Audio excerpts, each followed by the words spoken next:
Yo, what's going on, everybody? Xanthos Vice here, and we are finally back for the conclusion of the Amphoreus arc of Honkai Star Rail.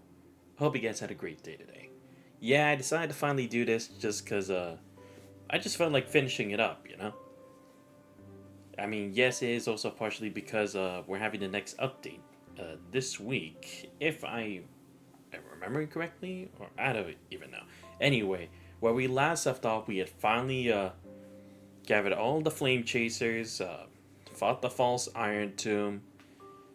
And don't get me wrong, it's like the fight was okay, but again, I kind of expected a bit more like obstacles in our way, and actually seeing a bit more of like our alliance forces taking part, like not in the final fight, obviously, but actually being able to like take turns as them in the turn-based gameplay against whatever forces stand in our way, you know? I don't know. Maybe there's still a chance of that, but probably not. But yeah, today we are going to finish the main story once and for all and see how this whole thing concludes. And then I will give my whole final thoughts on it. And yes, I saw that today is the release of the new DLC.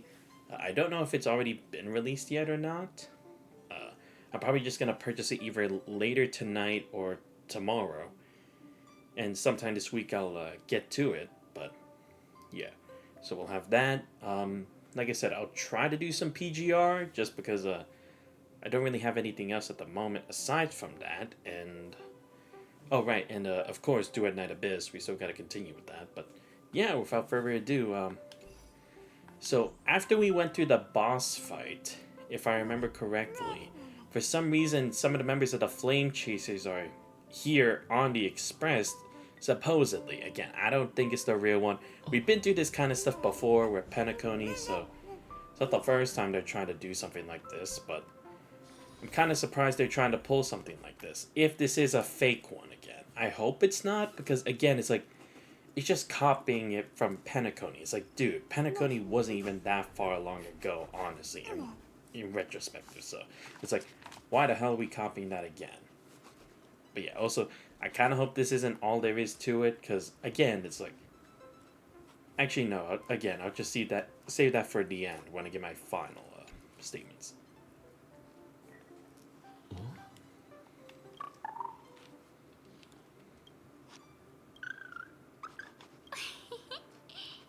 滑りますから気をつけてくださいね。あ、クレーター、やっと目が覚めたんですね。キャスタンとサベル様のいたずらは大丈夫でしたか？ I saw through it right away. Not that surprising. さすがクレータンです。ここで新しいお友達に会えると思ったのですが、目覚めた時、列車には私たちの他に誰もいませんでした。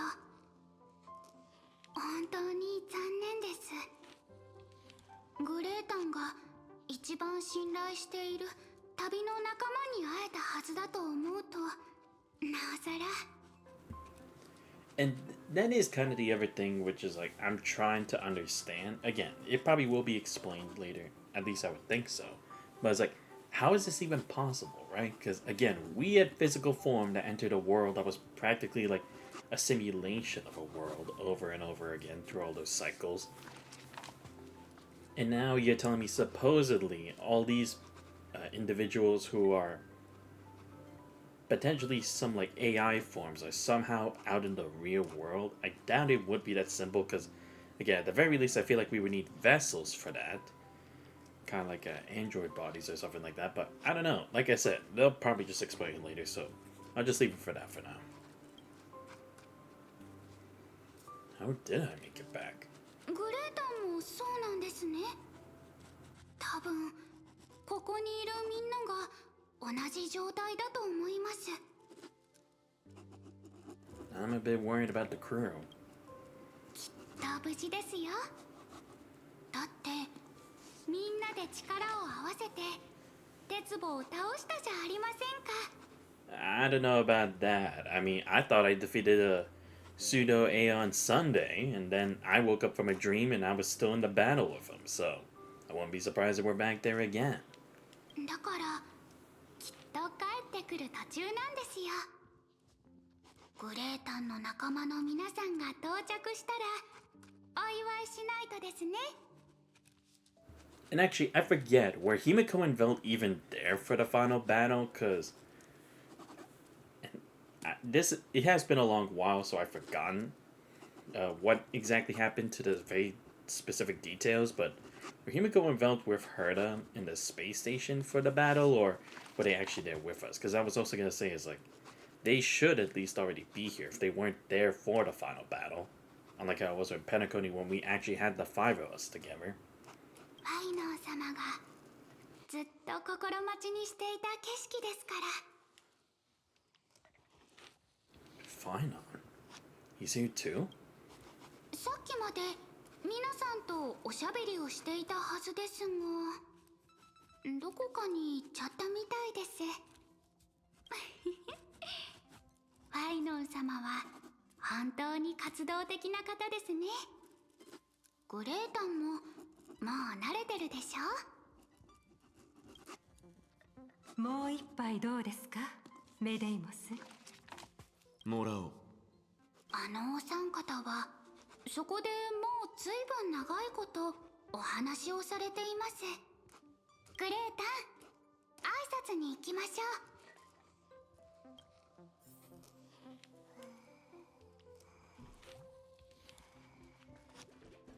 阪神議会のような穏やかな制度こそ文明を永続的に支える礎です。いずれ銀河の文明はここに収束していくでしょう。いや、広大かつ複雑な銀河では初期の奥平魔のような効率的な独裁性こそ生存を保障する模範的体制だ。制度はあくまで制度に過ぎない。勝敗を分けるのは武力と資源だ。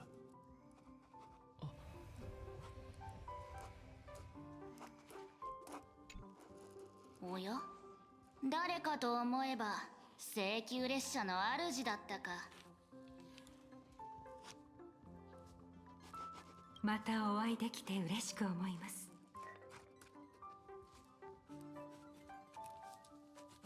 お前も無事で何よりだ。このバーとやらの器具や飲み物を使わせてもらっている。勝手に悪いな。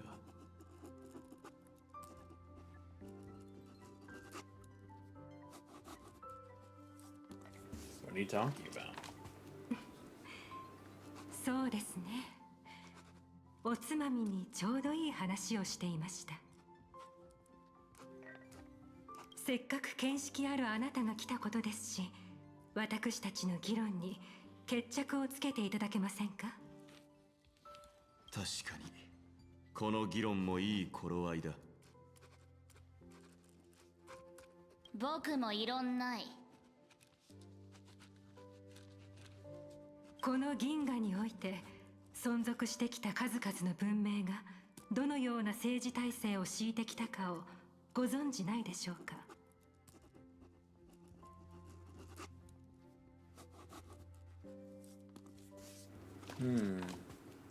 Not well read enough to understand all this stuff. まったくいかにもお前らしいと言ったところか。 I mean, you did ask.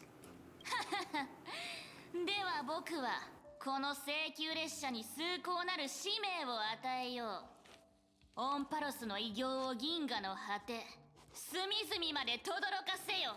Well, I mean, someone's bound to do it anyway, so I guess I'll do it. さすればあまたの世界に存在する有能な者たちが必ずや火を追うたびに触発され、自ら偉大なる征服の道を歩み出すだろう。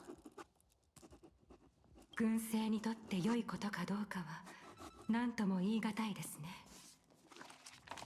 自由奔放な議論はまだまだ続きそうです。どうか私たちのささやかな戯れにはお構いなく。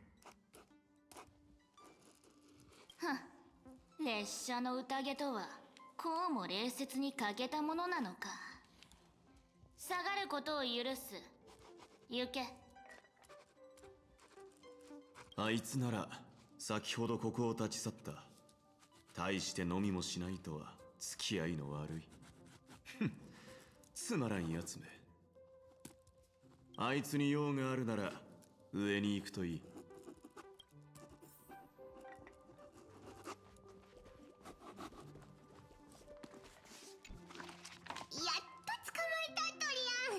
人の家でこんなに走り回っちゃダメでしょ。お行儀が悪いよ。かかったな。僕はわざと捕まったんだ。トリビーじゃーん。ここかわいい服がいっぱいあるんだ。これをトリビーに着せて僕はそれを絵に描く。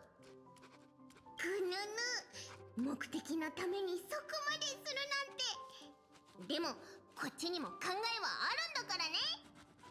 騎兵の出番です。正義の味方トリナン参上。私はずっとここで待ち伏せしていました。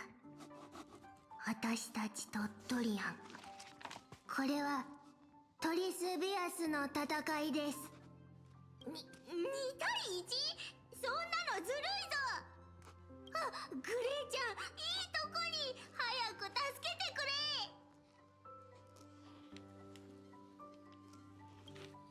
トリアン、グッドラック。グレーちゃんまで。こうなったら僕は絶対降参しないか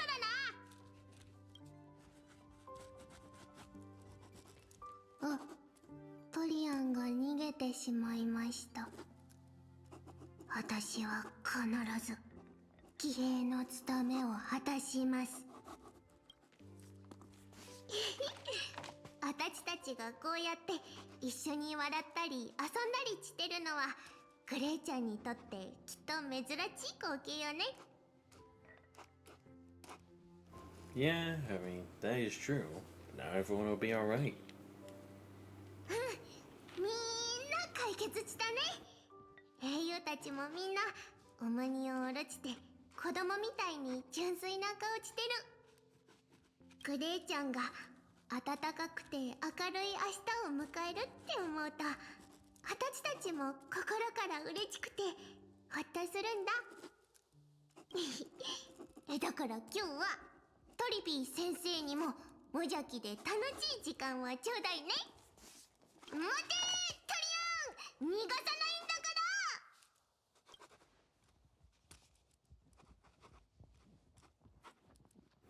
Yeah, I mean, I guess that's the point of this moment, right? To like give them at least their moment of relaxation, especially when you consider all the madness that they had to go through over that whole period of time. So yeah, I mean, I'll cut them some slack, you know. After all, they've had to do this for millions of cycles. Alright, let's see. The other one still left would be Anoxa, Hysolins. Damn, I'm trying to remember. Would Cyrene be here or no? Okay, wait. Let me actually count. I don't know. I can't believe I actually had to count this. So 1, 2, 3, 4, 5, 6, 7. Again, is it 12 or 13 flame chasers? Fuck, how am I forgetting? Oh no, right, yeah, March and Don Hung and who else is a part of this again? Damn it. I guess fine so. Yeah, この let's see. 銀河には Yep. 水を有する天体が無数にあるでしょう。そのすべてが生物に適した環境だとは限らない可能性がある点は考慮すべきですが。さすが受定の教授だ。目にしてもいないのにそこまで確信が持てるとは。褒め言葉として受け取ります。そういえばカイザーの火を追う軍は好んで啓蒙の玉座で宴を開くそうですね。ああ、その通りだ。だが私も銀風教も受定が最も尊重するタイタンの膝元で浴びるように酒を飲むのはいささか不謹慎だと思っている。不謹慎。どこがです。はあ、私がその時代に立ち会えなかったことが惜しくてなりません。そのような宴、私であれば門関の月から起源の月まで開くところです。そうか。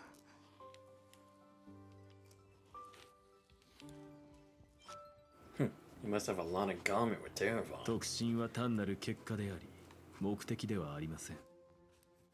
これだけ宇宙が広大ならアイオンや運命に疑問を抱く人も少なからず存在するでしょう。 Yeah, I mean, you're not wrong there. 以前リュクルゴスの頭にしばらく居候しましたが特進に関する知識を随分と学ばせてもらいましたよ。人間が神を作り、神は人間を作るんです。囚われているのは創造主と信者のどちらでしょうね。アナクサゴラス教授、一つ聞くが、あれのへりくつを鵜呑みにしたわけではないだろう。心配には及びませんよ。天才と狂人には違いがあります。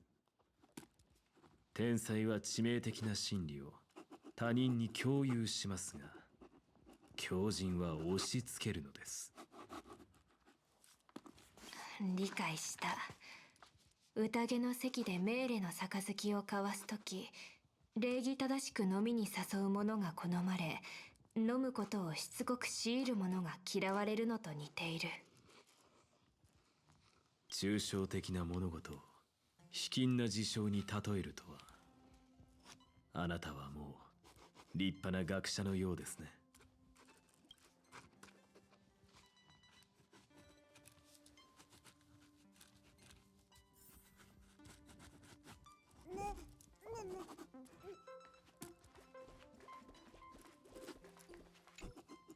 来てくれたんだね、相棒。何度も君に話していた祝勝会がやっと実現できたよ。想像していた雰囲気とはちょっと違うけど、でもこれで約束は果たせたね。You folks haven't merged your iron tomb? いや、それは実際に起きたことだ。僕たちは鉄壺に勝ってこの身で火を起こしてその余燼を浄化した。そして今僕たちの意識と形を保っている力は他の場所にある。わかるよ。列車の仲間たちが心配なんだね。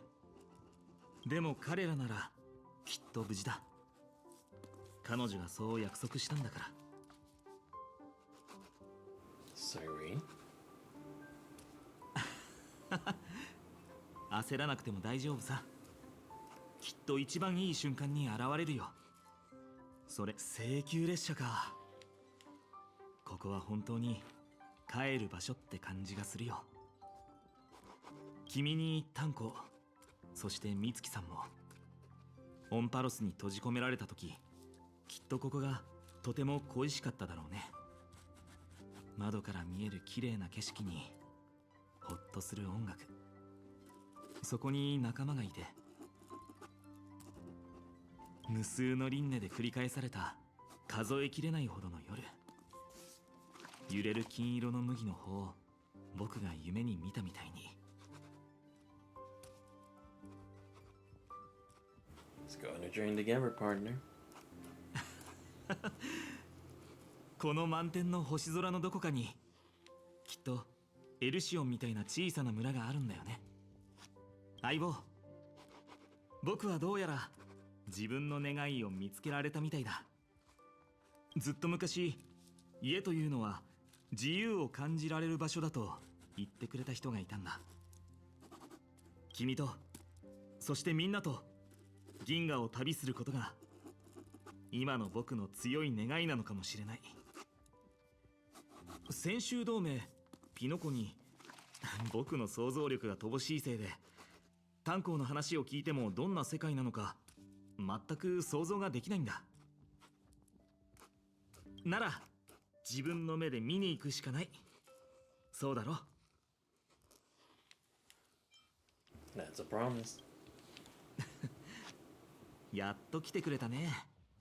相棒が君に聞きたいことがあるって。じゃあ僕はこれで。わかったわ。ありがとうファイノ。ぐっすり眠って今はもう元気いっぱいかしら。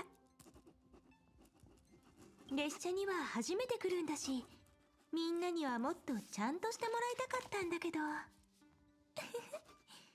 個性的な人たちばかりなんだもの。あなたも知ってるでしょ。 Tell me what じゃ happened. あこれまでのことを振り返ってみましょう。 Oh, come on. Please not a giant summary. 私たちは力を合わせて鉄母を okay, 倒した。けれど倒された鉄母は無数のウイルスになって銀河を侵食しようとしてた。それを自ら金色の炎に身を通した英雄たちが矢となって壊滅を浄化してくれたのよ。 Oh, I see. Was that kind of like that animation where it showed like the spirits of everyone traveling to the stars together? I guess. I guess I can envision that. Because again, it's kind of like an antivirus fighting against it. I guess on a more widespread idea. Maybe. I don't know. 鉄母の運絡はセプターデルタ ME13 の終焉でもあった。ホンパロス、私たちが全てを捧げた故郷。それも今は銀河の記憶にしか存在しないの。 So, it's just an illusion? つまりこれは現実じゃない。ただの夢で、ただの幻。残念、不正解よ。ん？あなたが開拓の力で時空を突き破って世界の記憶を背負って現実へ戻った瞬間、データに縛られていた世界は銀河で芽を出すのを待ちわびる種になったの。俺たちそんなことまでやり遂げたのか？そうよ。カスライナが3000万回もの輪廻の怒りで壊滅に黄金の血を一滴流させたように、私たちもそれぞれの運命に長く足跡を残してきたのかもしれないわね。I guess it does kind of make sense because even if you say like Final's alignment with destruction was kind of what helped in it, like even if it was some kind of coding, that still wouldn't really explain how he would be able to actually harm the Aeon of Destruction in that awesome cutscene from before. But if we think about it in reverse, like how that relates to this situation, I could actually buy that to an extent. Again, I don't know the full thing, so I can't say 100% like, oh, I'll completely take it, but I can at least see where the foundation of that reasoning would like start from. Become true life forms.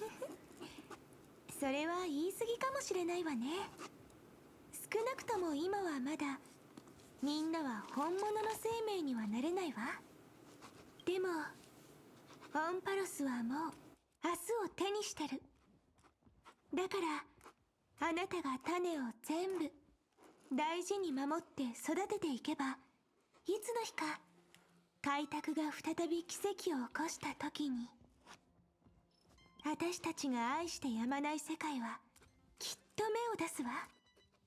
そして美しい花を咲かせてくれるって信じてる。 Okay, so again, it's more like it's in its infancy, but one day it'll actually become something. And again, that does make sense because there's no way it'd be automatically be able to have a physical manifestation that could last long in this world, considering it's like only data is what they have to start with. It's like it would have to build up to something. 心配はいらないわ。種は全部最初の果実の中に入れておいたから。その果実の名前は紡がれた物語よ。じゃあさっきの正解を教えるわね。ここは夢でも幻でもない。そう、ここは紡がれた物語のエピローグよ。物語の最後、登場人物たちは舞台に幕を下ろし、二度と戻らない新たな旅へと踏み出した。本来なら登場するはずではなかったけれど、ロマンチックな結末にたどり着くお手伝いをしてくれた人は、友人たちに別れを告げて物語の外の世界、自分の居場所へ帰っていく。ねえ、最後に一つだけ約束してちょうだい。さよならは笑顔でね。I promise. 約束するよキュレネ。開拓が通る全ての星々がオンパロスの名前を覚えることになる。ちょっと自分だけカッコつけるなんてずるくない？この子がちゃんと約束を守るようにうちらで見張っとくね。ああ、俺たちに任せてくれ。お前たちの物語は多くの世界で語り継がれることになるはずだ。ありがとう。この物語はとても複雑だし、納得してくれない人もいるかもしれないわね。もし真実かどうかを疑う人がいたら、私たちにちょっと加勢してね。もちろん、どんな頑固者でもうちらには合わせて6つも拳があるわけだし、絶対に納得してくれるよ。なのかったら頼もしいわ。ほら聞いて。本が一冊置いてあるな。構造は奥室と似ていますが、普通の奥法よりもずっと強固なものです。大切に取っておきましょう。きっとオンパロスが銀河に残した最後の贈り物ね。大変じゃん。美月ちゃんが寝たまま歩いておる。え、嘘、どうしよう。みんなの前で変なことしてたら恥ずかしいよ。 Don't worry, Mark. You already do that anyway. It's not gonna change regardless of whether you're in the book or not.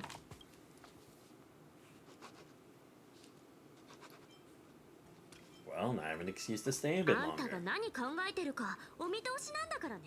I know. I wanted you to hear it. なのかにタンコ。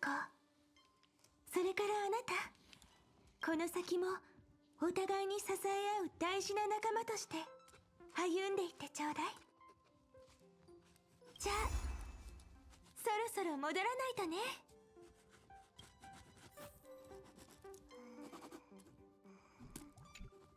ここを離れれば紡がれた物語に筆を置くことになる。過失も修正も誰にもできなくなるんだ。やり残したことがないようにね。壮大な女子誌の終わりにはどれほど華麗な言葉を使えばいいのかしら。あなたが眠っている間もずっと考え続けてきたの。そして今やっと答えが見つかったわ。普通でいいの。仮想の演算を私たちは長い歳月、普通の星の寿命よりもずっと長く過ごしてきたわ。この旅路の重さはこの世界のどんな言語でもどんな文字でも支えきれない。だったら些細な言葉遣いにこだわる必要もないわよね。この物語の情熱とロマンを分かってくれる人たちは最後に打たれた終止符にきっと涙を浮かべるはず。もう読者の皆さんとのお別れの時間。ここが紡がれた物語の最後の1ページ。みんな心残りのないようにね。全員揃ったわね。最初の一筆は誰が刻むのかしら。先陣を切る任務って大事だし、書き間違いなんてあったら大変だ。ではカイザーにお願いできませんか？ふん、臆病者しかいないのか？いいだろう。僕が後世に啓示を授けてやる。3000万回繰り返した火を追う旅でしてきたようにな。自我がなければ世界は無に等しい。皆思考し、刮目し、征服せよ。どうした？みんなで黙り込んで。ケルドラ様のお話はレベルが高すぎてみんなついていけてないんです。君主の後には中心が続くものだ。あの大きすぎる存在感は剣気境にしか支えきれないだろう。私か。ふん、それも悪くない。功績を上げた以上潔く去るべきだな。評価は後世のものに委ねるとしよう。諸君、次なる新天地を切り開く時にまた会おう。星々はカイザーの生徒を語り継ぐだろう。金織教、こうなると知っていたら君たちともっと杯を交わしていたものを。気に病むことではありませんよ。世の断りは海のようなものだ。満ちては引き、いずれ全てが波のうちに消えていく。だからこそ命ある瞬間を心ゆくまで謳歌するといい。この先に待ち受けているのが祝いの宴であれ虚無であれ、私はその輝きを見出し、たたえ歌うだろう。次の宴が永遠に続きますように。セイレンス様のことほぎの言葉はとても美しかったですね。皆揃って小綺麗なことばかり書くのですか？私に言わせれば後世に残すべきは本物の戒めだと思いますが。次、書きたい人いる？俺がやる。クレムノス人の辞書に優柔不断という言葉はない。またクレムノス人の辞書だって。はいカス、いちいち茶化すな。遊びを殺せば試合が生まれる。そして紛争を殺せば必ずや栄光が訪れるだろう。なかなか悪くないんじゃないか。でもちょっと安心したよ。僕が考えている言葉の方が君のより深いからね。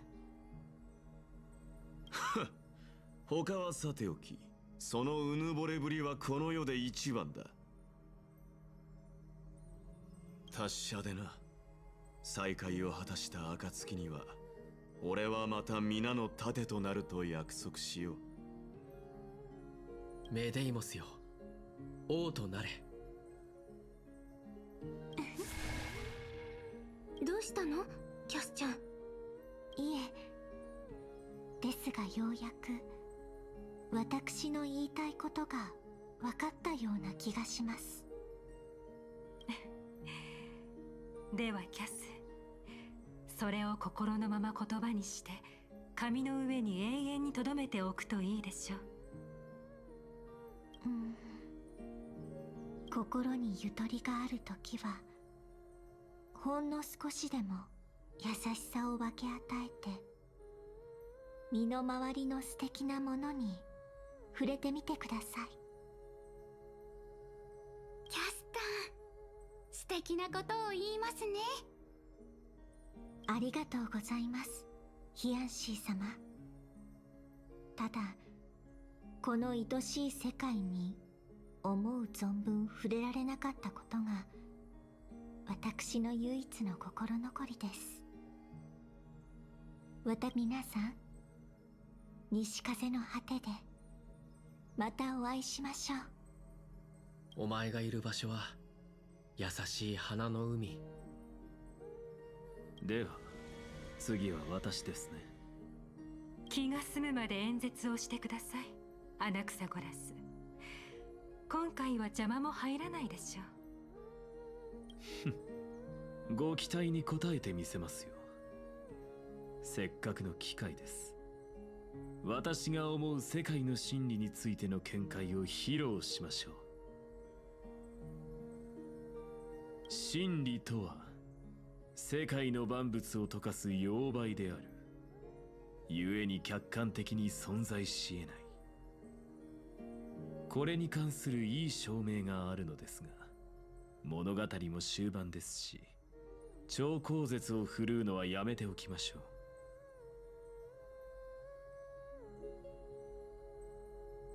今のは後世の人に残す最後の課題かい？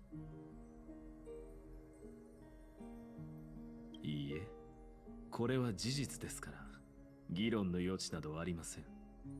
そして私はこの理論をアナクサゴラスの最終定理と名付けました。相変わらず先生は難しいことを言いますね。まだ時間はありますから、もう少しわかりやすく説明してもらえませんか？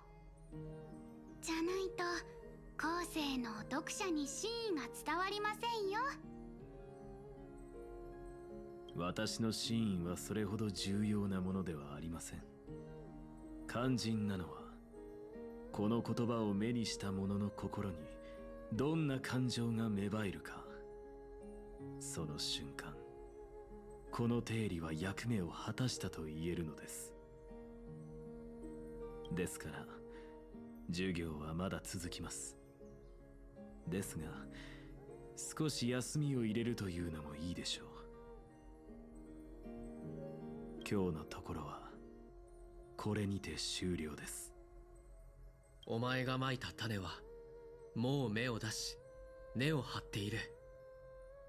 皆さん、この続きを私が書いてもいいでしょうか？最後のまとめはてっきりあんただと。でもナイアちゃんの頼みを断るなんて私たちにはできないわ。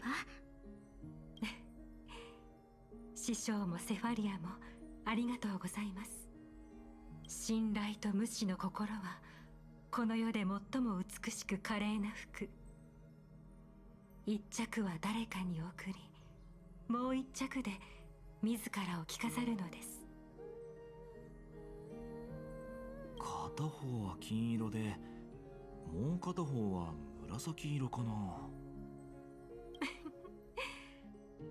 あなたの審美眼を救いきれなかったことが3000万回の輪廻を超えてあり続ける唯一の心残りです。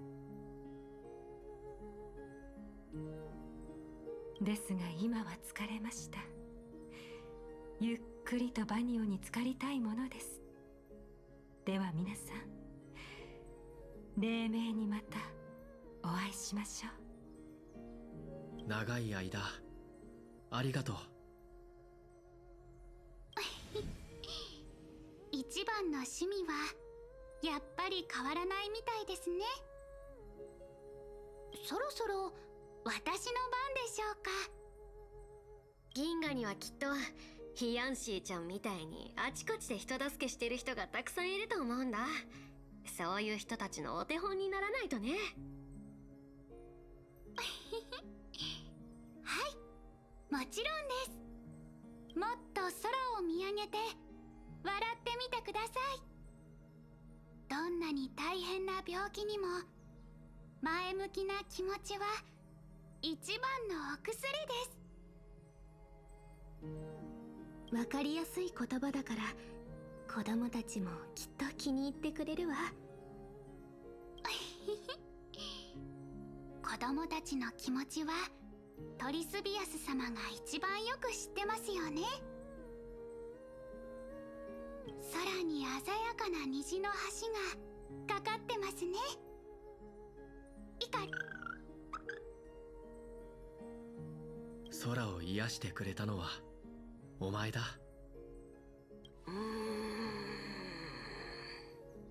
サフェルさん、何をそんなに考え込んでいるんだい？謎を残すべきか考えてるんだよね。全宇宙の人が頭を悩ませてみんなおかしくなっちゃうくらいの複雑な記述ってやつ？ I mean, it definitely would leave an impression, so I guess that would work in some way. そうか。でも僕はこう思うよ。好きなようにやったらいいんじゃないかなって。誰も。いっか、なんでも。もう頭回んない。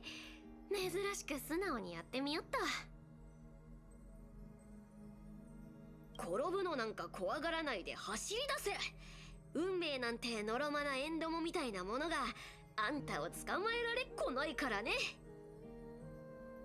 結局フェルちゃんのが一番シンプルで分かりやすかったわね。私が3000万人いたとしても読んだ本の量はトリビー姉さんとトリノン姉さんとトリアン姉さんが生涯で読んだ量には到底及ばないからね。無理して深いこと言うのはやめといたんだ。じゃオンパロスで最も偉大な記述、これにておさらばおっさきにゃ旅立つ風をどうか言え。とうとう私たちだけになったわね、ファイちゃん。そうだね。先生、よければ僕が。いいえ、私から行かせて。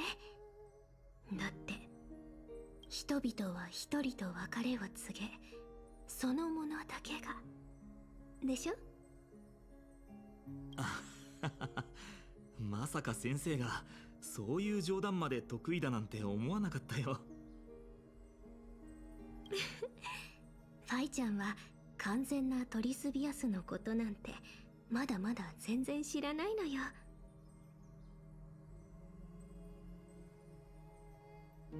冗談はさておき、物語の最後に残したい言葉。晴れでも雨でもお休みの前に自分にきっと言うのよ。また明日って。うん、また明日。今ので1000回分だ。1000回分の予言、確かに受け取ったわ。これからはもうさようならなんてしない。お別れを言わなくちゃいけない時が来たね。この瞬間に立ち会ってくれてることにすごく感謝してるよ、相棒。Do we have another journey together, partner? もちろん。紡がれた物語が君の手にある限り、オンパロスはいつでも君と一緒だ。じゃあ最後の言葉を。誰の心にも英雄がいる。その英雄を抱きしめて太陽に向かって走り出してくれ。この言葉を読んだ人が燃えるような人生に勇気を持って立ち向かえますように。次の開白の黎明にまた会おう、相棒。見えたかな。オンパロスにようやく黎明が訪れたぞ。登場人物たちは舞台を去った。俺たちもそろそろいるべき場所に戻ろねえ、物語を体験したうちらも最後の一筆って書けるんだよね。う。ああ、そうだ。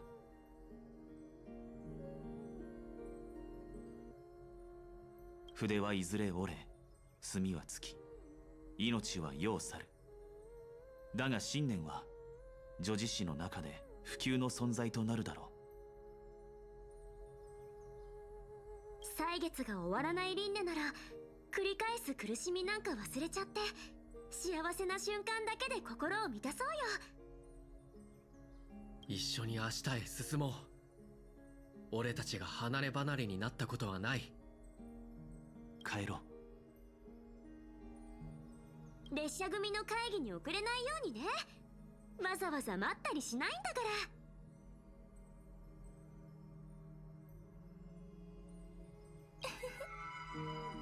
炭鉱もなのかも。さようなら。これで紡がれた物語は完結ね。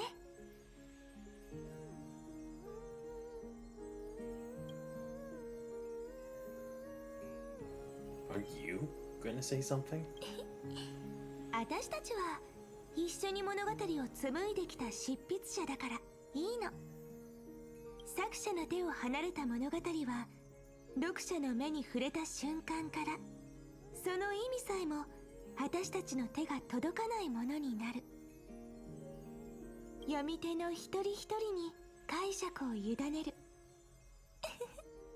ロマンチックだと思わない？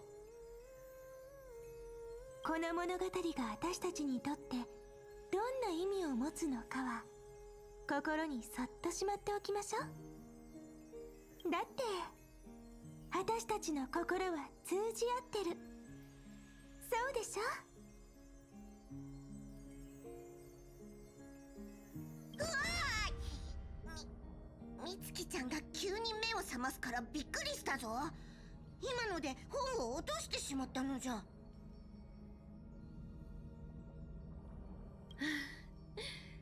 3人ともお帰りなさい。今回の開拓もお疲れ様。オンパロスでの時間も考えたら列車組の序列を組み直さないといけないかもしれないな。あ、一番最初に巻き込まれたのはうちだよ。ってことはうち列車組の姉気分？ Please no, March. We can't have you being the senior member. 長い歳月が流れても美月さんの純粋な本質は失われていないようです。I mean, to be fair, she hasn't been... Well, no, I guess even regardless, she's still been through more than we have, honestly. 全く成長していないとも言えるな。Yep.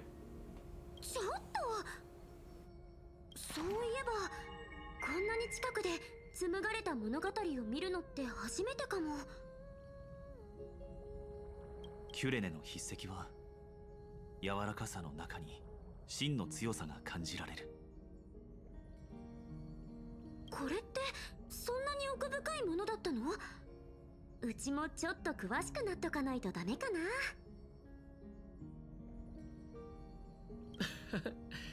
ひとまず適当に本を何冊か読んで基礎を学んでみたら？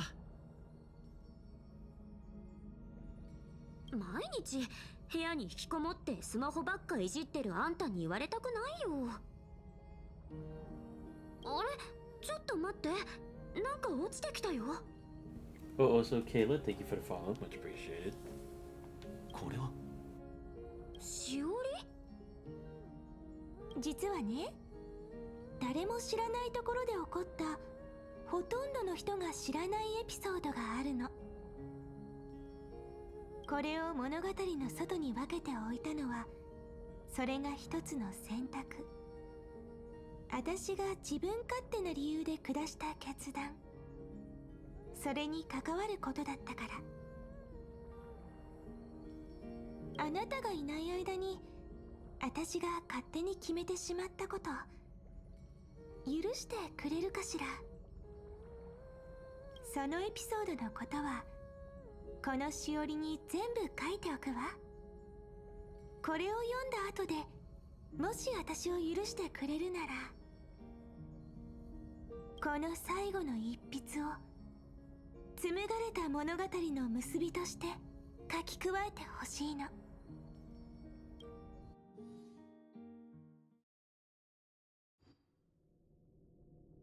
Okay, moments after the fall of Iron 2.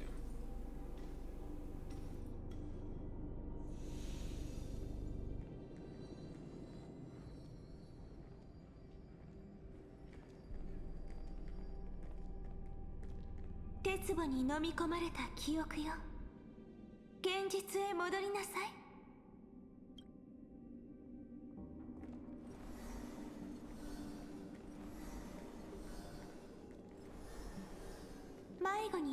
ようにね。やっと見つけた。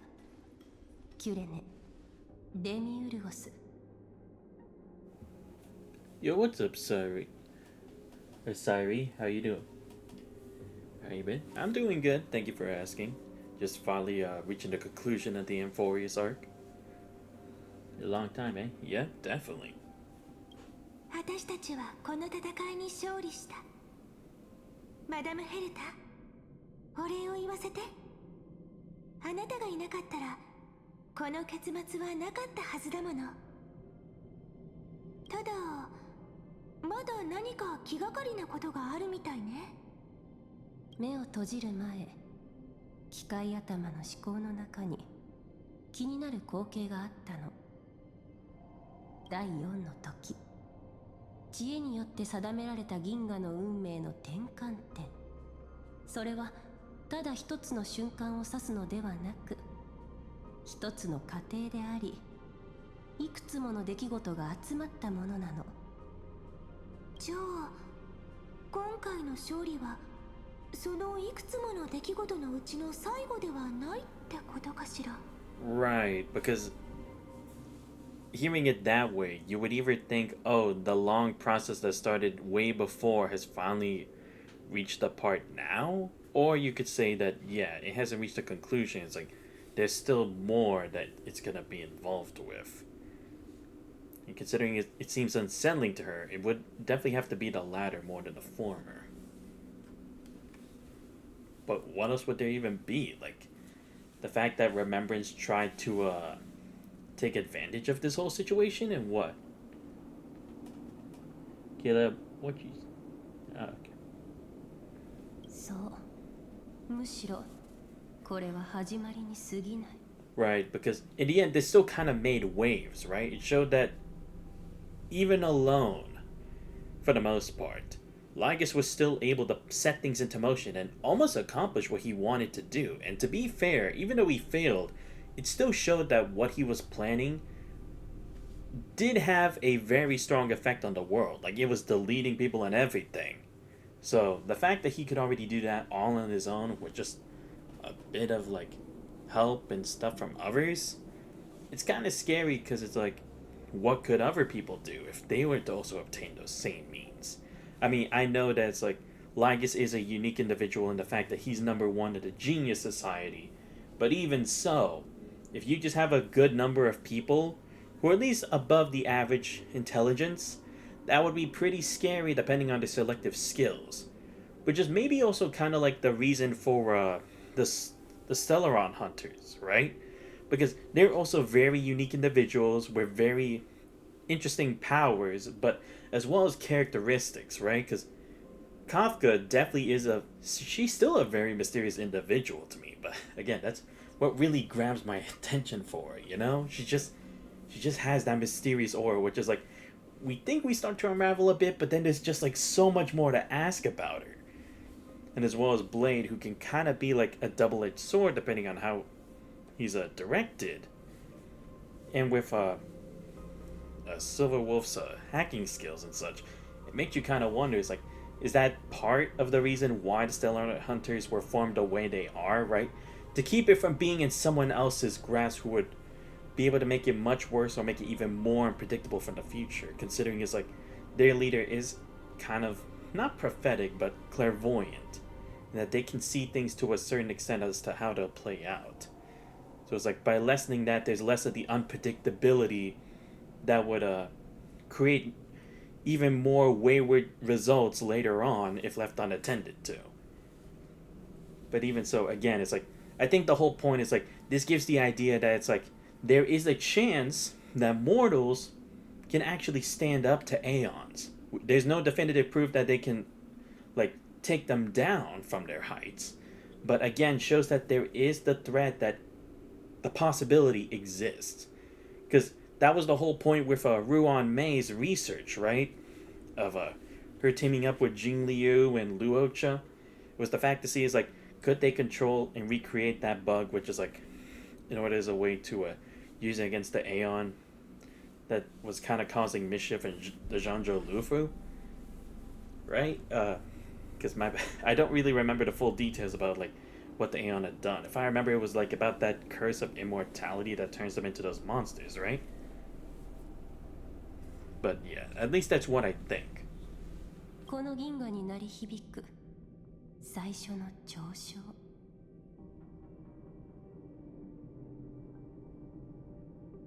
そんな暗い顔ヘルタには似合わないわよ。そう気負わずに私に話してみて。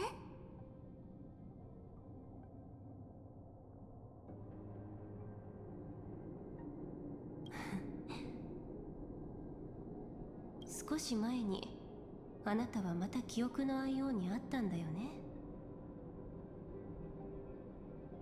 ええ、姿はおぼろげだったけど私にはわかるわ。あれはキュレネの夢に現れた神様だった。やっぱり因果に異変が起きてるみたい。因果？あなたの好きな童話っぽく言うなら、宇宙は一つの種から始まり、それが大樹となって現在はその枝葉の部分なの。Sorry, the Jeonju people are the most unloyal followers for having dream paths. Now, I mean, to be fair, I guess that is kind of a good point, and maybe that's also kind of the reason they're stuck with their whole issues, right? It's the fact that it's like, oh, they can't just be like that decisive. Like, I understand, like, it's one thing when you have multiple people who don't really understand like the significance of paths and such, or if it's just individuals, but when you have groups of people who are part of like the establishment of a civilization, all following 3 different paths of 3 different aeons, there is the possibility they will clash, or there will be a point in time later on in the long term that they'll be like, okay, who are you actually following? Who are you actually loyal to? Can I really depend on you? If the time comes when I, the aeon of your path, desires something. I mean, I know it's not likely because again, it's like the aeons tend to not be getting too directly involved in stuff like this, but considering the way that it's like the Aeon of Destruction was with Lygus in this experiment, you can't say for certain that that the other Aeons wouldn't think the same thing, but just for different reasons regardless of whether it's good or bad, right? So who can say? Maybe that's also partially the reason. I don't know. 知恵は未来がどう芽吹くか計算する。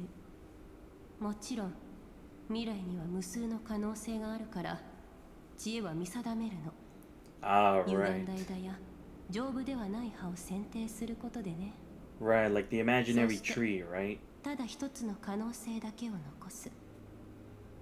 Or like the branches of time and then divergent points, right? Where specific decisions start to make like one like definitive point in time after, right? But it can still branch into other possibilities depending on how it's tweaked a bit. But even so, it's like just the fact that it's like now we don't know. I guess even the concern can be that we don't know where we diverge to. Is it something that's like it's beyond what was calculated initially as the definitive path? Or it creates a whole bunch of new paths that create too many or even more possibilities to the extent where it becomes even harder to point out certain points unless they're able to fine-tune exactly which parts are really affecting it in many different areas depending on the circumstances. でもそれだけだと枝はどんどん伸び葉も茂っていきやがて大樹は重みに耐えられなくなってしまう。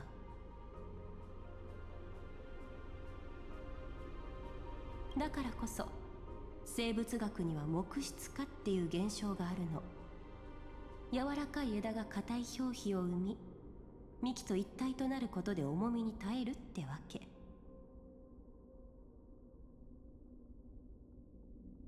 それが宇宙における記憶の本質。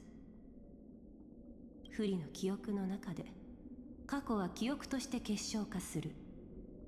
でも祖に忘れられた隅で現在が生じようともそれはつながりを持たない身となってしまう。知恵が未来を計算する存在だとすれば記憶は過去を刻む存在。まるで真逆なのね。本来ならこんな話をする必要はなかった。けど今になってようやく分かったの。オンパロスを覆う混沌の正体が。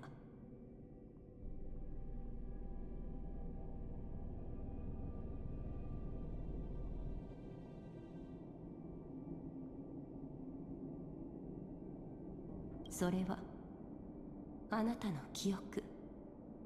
今あなたの意識は銀河に広がっていて、この運命の道をはるか先まで歩いてきたの。私の記憶？そう。あなたは今を生きてるけど、あなたの記憶は過去に存在してる。Sorry, do you know Nova Impact? He makes a YouTube series of All Aeons Explained. I think I do. Give me a second. I want to make sure that I actually know who you're talking about.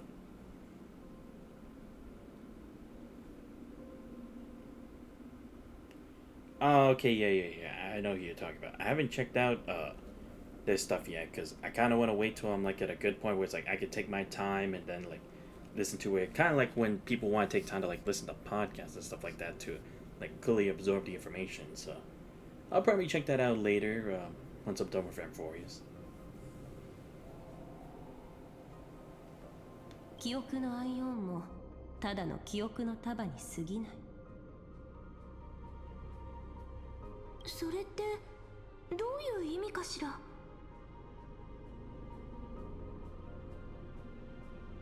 そうは滅びたってこと？うん。むしろそうはまだ生まれてない。覚えてる？宇宙を明記するっていう信念を貫く必要がある以上、そうは時の果てでしか神に昇華できない。そして昇華した瞬間、その記憶は過去を貫き、人々の目に不利として映った。あの水晶の体はただの抜け殻で、だからソはアーも非常なの。ガーデンがどうしてこのことを今の今まで隠してたのかはわからない。彼らにはそうする理由があったのかもしれないけど、そんなことはもうどうでもいい。You know, I guess I could understand how that would be the case, because I did kind of wonder, now that we talk about it, yeah, why is it always the crystalline form? But it would make sense, because it's kind of like those who are granted the gift of immortality in some cases and pieces of fiction, right? People can say it's a blessing because they can make more decisions, they can live more of their life out of dreams that they didn't think they would have the time to accomplish, given that it's either they would lack talent or they don't have the resources and stuff like that. But then some people start to learn over time that without actually thinking about it, having too much time will actually be more detrimental, because it's you start to think oh, you're one of the only few people actually still here around this time. Things start to feel more fruitless, because it's if you can already achieve everything that you wanted to do, then anything else going further would just start to feel more hollow each time, right?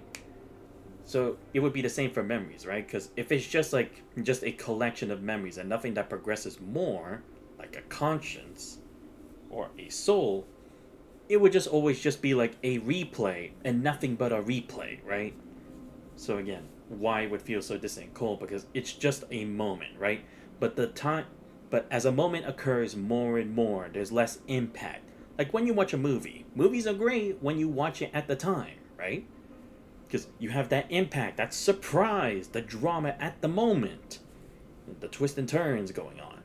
But once you start to watch it more and more, it starts to become more bland, because it's oh, you see a magician's tricks now, or you start to understand how the heist works, or you start to view more discrepancies, and it's it starts to take away the enjoyment, fulfillment, and basically what makes it such an anchor point. Immortality, both blessing and a curse, and forever is cool, but having to watch. Yeah, exactly. Which is I can see why this whole thing about a crystalline form of memories would come into play, because it's like we're saying, it's like it would start to like degrade itself a bit more to that extent. 今を生きる私たちは誰が不利になったのかわからない。ただ一つだけ確かなのは、祖が必ず生まれるってこと。そして不利になる可能性を持つ者たちにはある共通点がある。彼女たちは記憶の子、室城主と呼ばれてるの。あなたたちは皆記憶の子ね。だから手伝ってくれない？オンパロスの記憶の起点を見つけて、それを持ち出してほしいの。私たちは生贄だったんだ。ガーデンが私たちを利用した。室城主は I see. 私たちを捨てたんだ。So it's kind of like a collective hive mind, right? But it can keep detaching its limbs, but it'll always just grow back when a new child of remembrance comes into being.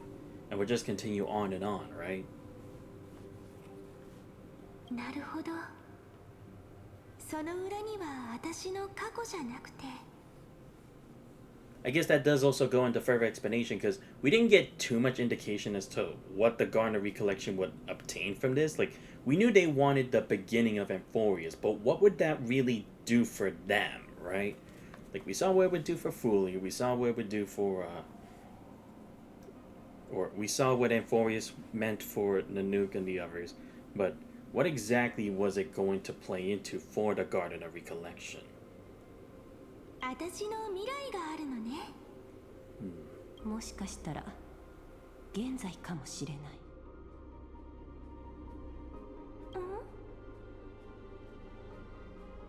ヌースは私に2つの道を示してくれた。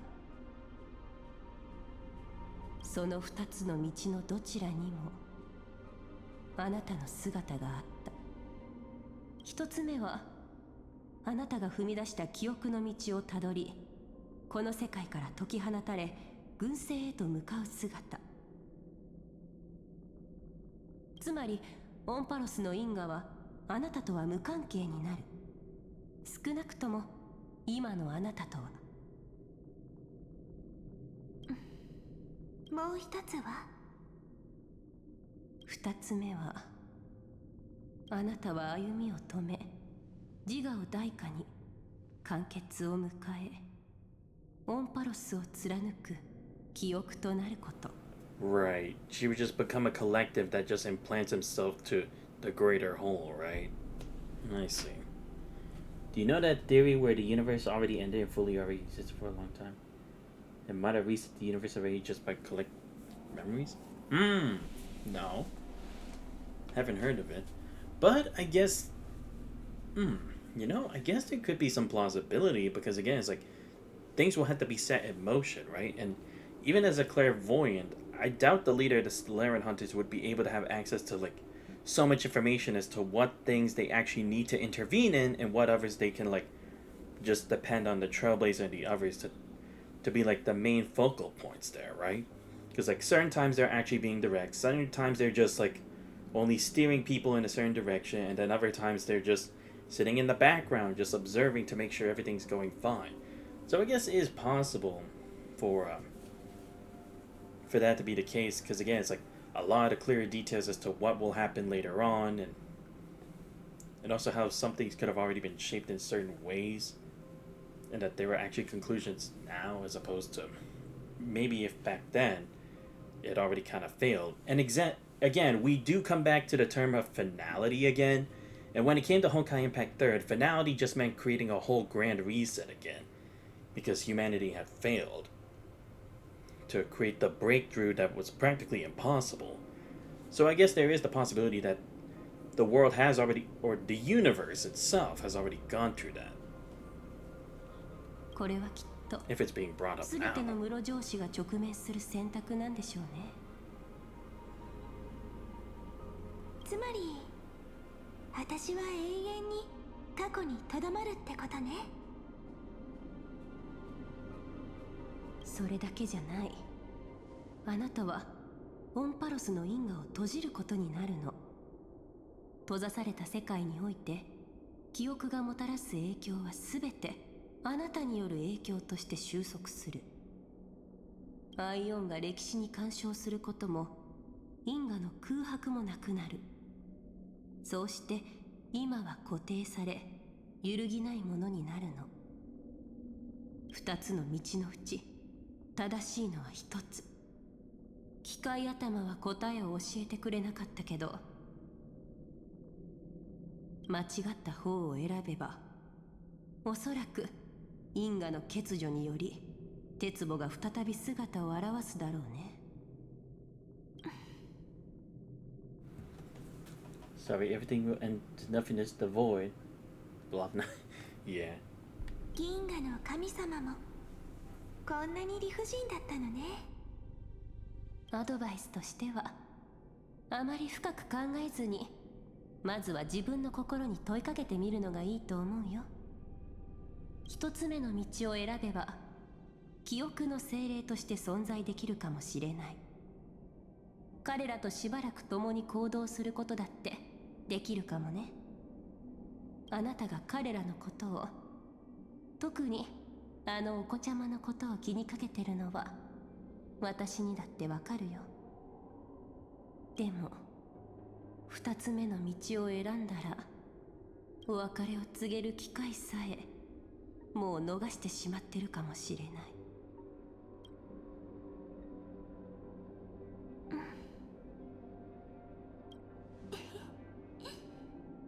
決めたわ、マダム・ヘルタ。時間をかけてじっくり考えるかと思ってた。答えは明らかでしょ。でも少しだけ時間が欲しいわ。心の悲しみを乗り越えるためにね。彼の優しさはいつも私の望む形で現れてくれる。だからきっと許してくれるわよね。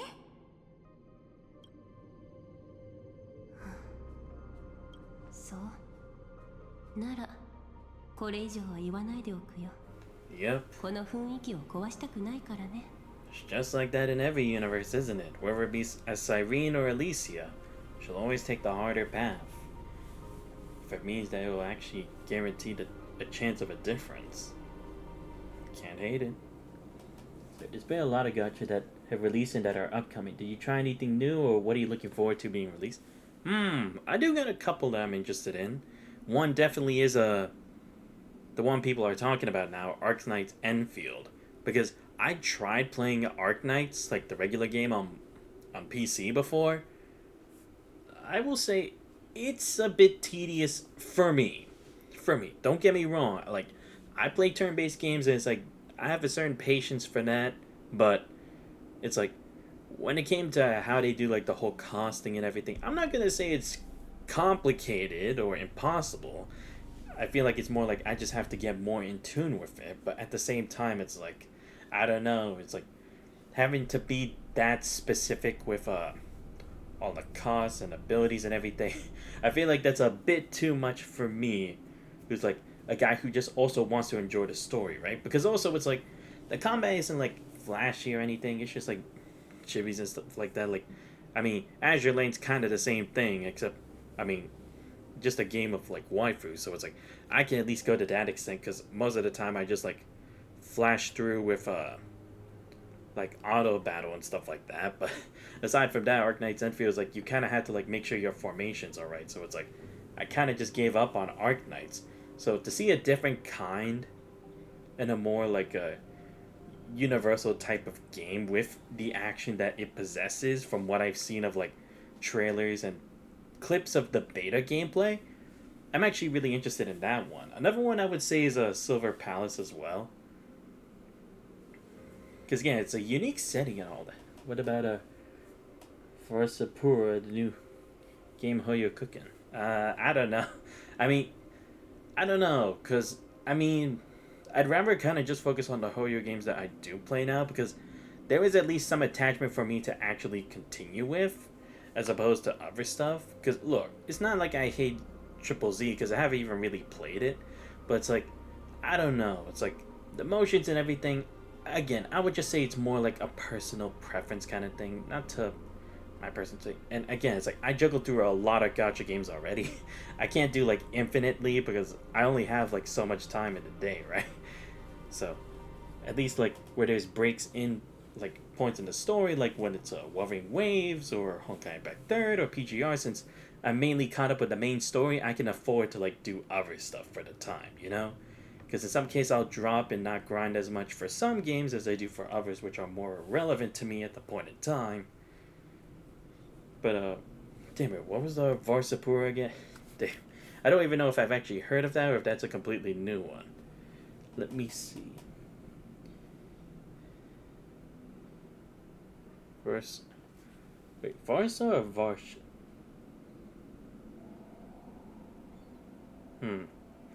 I don't know. Like I said, it's like maybe I'll check it out someday, but it's like I kind of just want to focus on like the whole gaggle of gacha games I currently have at once. That's like they already have my big interest in at the moment, with like already seeing a good amount of stuff to hint at for the future, like they did for Duet Night Abyss, you know.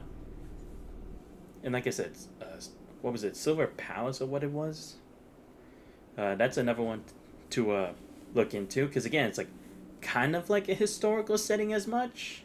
So it'll be interesting to see what like the storyline is for that, because I always like a different kind of setting. Don't get me wrong, a gacha game's a gacha game, but it's like I like to see like a bit of like twists and turns and a different kind of idea, because it also seems to be like maybe a bit of like a mystery kind of like detective thing. Y'all know I love solving me a good mystery, so. Did the GTA anime to NTE and Ananta? Okay, yeah. Ananta, I will say, I am at least interested in it. I'm not going to say I'm completely gung-ho yet, because I'd like to see a bit more of what they can provide. But it's like, I've always watched people play GTA 5 and then GTA 5 role-playing.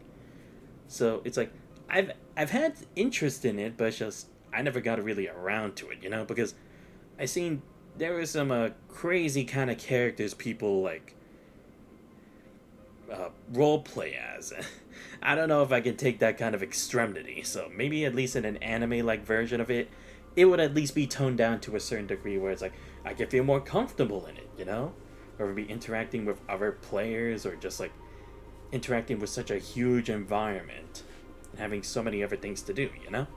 So that I would definitely say Ananta is definitely another one that I'd be interested in. So yeah, Ananta, Silver Palace, and Arknights Enfield are definitely the three main gacha games that I'm looking forward to this next year. でも最後に So I Silver Palace before. 一つだけ聞いても Yeah, I saw that too. That was crazy. もちろん。どうしてなの？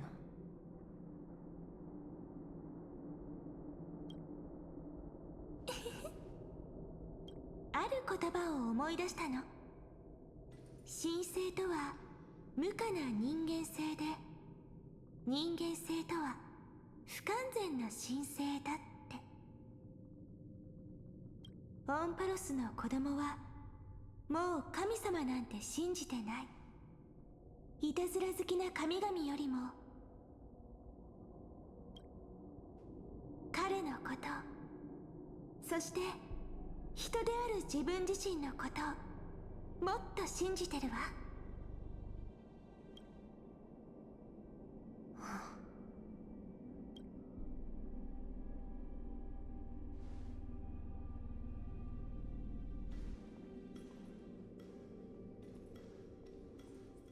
うん、その答えを聞いて安心した。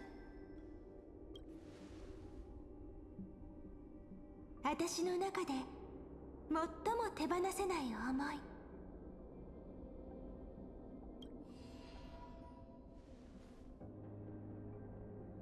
一人は過去にとどまり、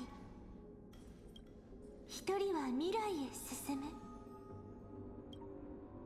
一番大切な彼ならきっと過去のさざ波の代わりにキラキラと輝く明日を見届けてくれるはずよ。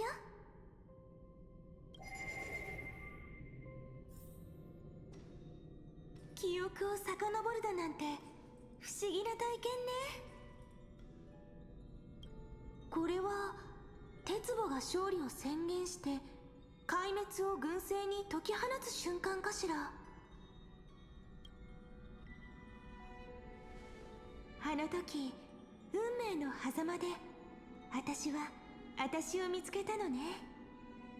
神様のささやきだと思っていた声は単なる少女の独り言だったみたい。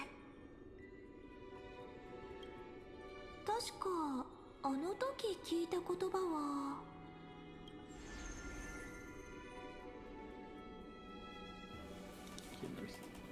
Chaos Zero Nightmare is what I've been into recently, seen this in Epic 7. Oh, okay. Never played Epic 7, but I've heard of it. Let's see. You were once progeny of deities cast to the mortal realm for blessings. The verses written by your hands will be your remembrance in the Eden of Blessings, or read another way.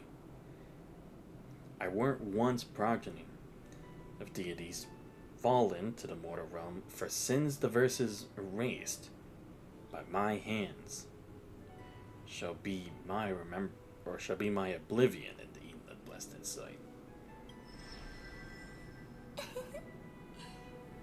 記憶って本当に不思議ね。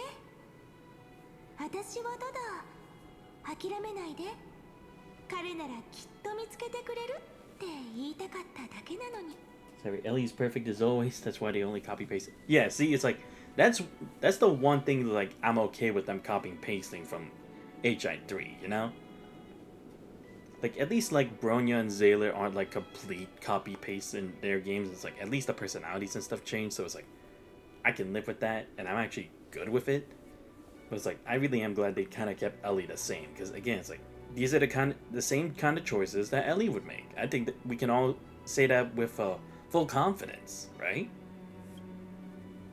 That's just what made her such a lovable character. それじゃあこの力を使わせてもらおうかしら。 And also will still be why Ellie will always be my number one in HI3 of characters. 必ず訪れる奇跡のために因果を紡ぎましょう。 Create an eternal page.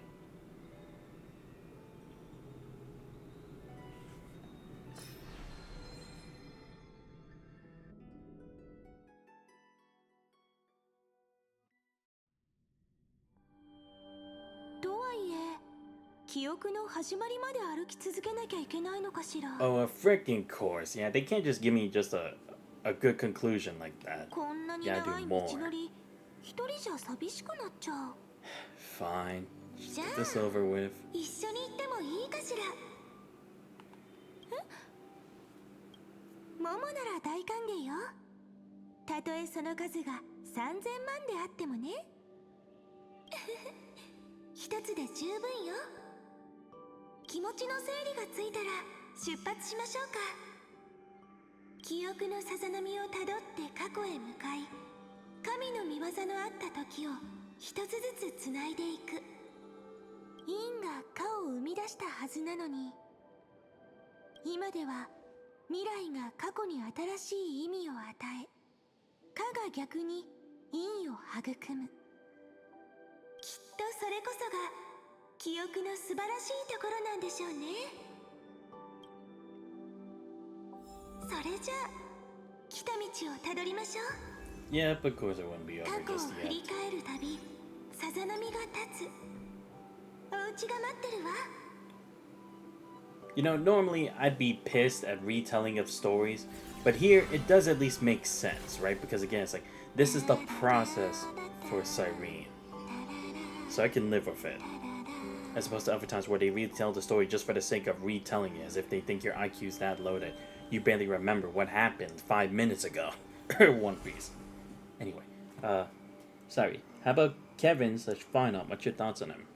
Do you mean like both them separately, or do you mean like just Final from this game? Because I have different thoughts for each of them, but I don't know if you only want to hear one or the other.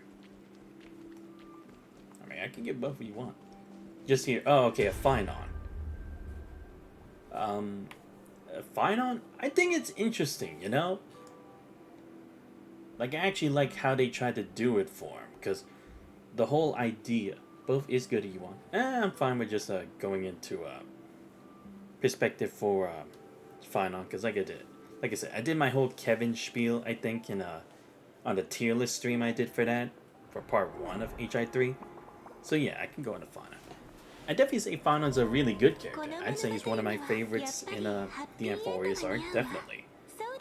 Because, again, I like how he tried to be the hero of legend, but then it's the twist that it's like, that was the whole trap, you know? There wasn't supposed to it. And the fact that it took him a while to actually kind of accept it is realistic too, because it's like, everyone wants to be a hero. People want to be the main character of the story.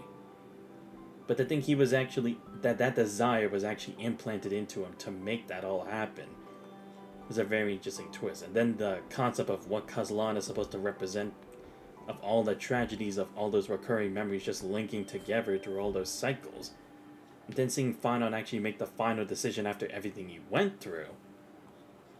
I thought it was a very interesting conclusion, because it's like, it's not like he was useless in the end. He wasn't a complete pawn at the very end to turn against us last minute.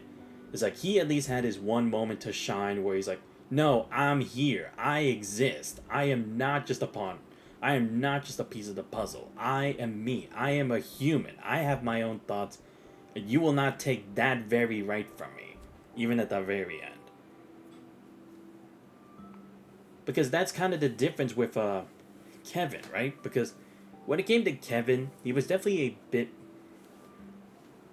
like he was a bit more controlled in the confines of what finality meant to the world, and he had to adapt to it. I'm not saying completely he had the wrong answer or anything, because it's hard to say that you wouldn't make the same answer in his position. But it's definitely a nice twist on what Kevin was in HI3 to hear now, even though I do know they're entirely different people. But it was nice that they also found a way to kind of like not make it so flat, you know, like where he's just purely good and nothing else, because it's like it shows that he can draw out some of that evil or that darkness into Phynon like they did to Kevin. Because learning that whole truth about the world always going into a cycle because of finality and stuff, it's like that still hurt him, having to be the last one of his friends to actually survive the whole thing. It's like, that would definitely break him, because at least when it came to Phynon, he had multiple tries. Kevin, he had only lived through the one, and then after, which was the present in HI3, part 1. Did this endless cycle put a lot of toll on him? That's why he turned to Flame Reaver. Try to stop Flame... Yeah, that's what I mean. It's like, that at least had a lot more impact than what it did to Kevin in HI3, which is my very one of my very few critiques of HI3 Part 1, is that I kind of wish we saw more of Kevin's actual experiences of like the cycle before the Flame Chasers were gone, or at least the majority of them, right? Or at least his time on Earth after those events, where he was all alone. Sue did his own thing, Griseo did her own thing, Fuhua did her own thing, and then he had to go through the rest of it alone, and then ended up in the imaginary space, right?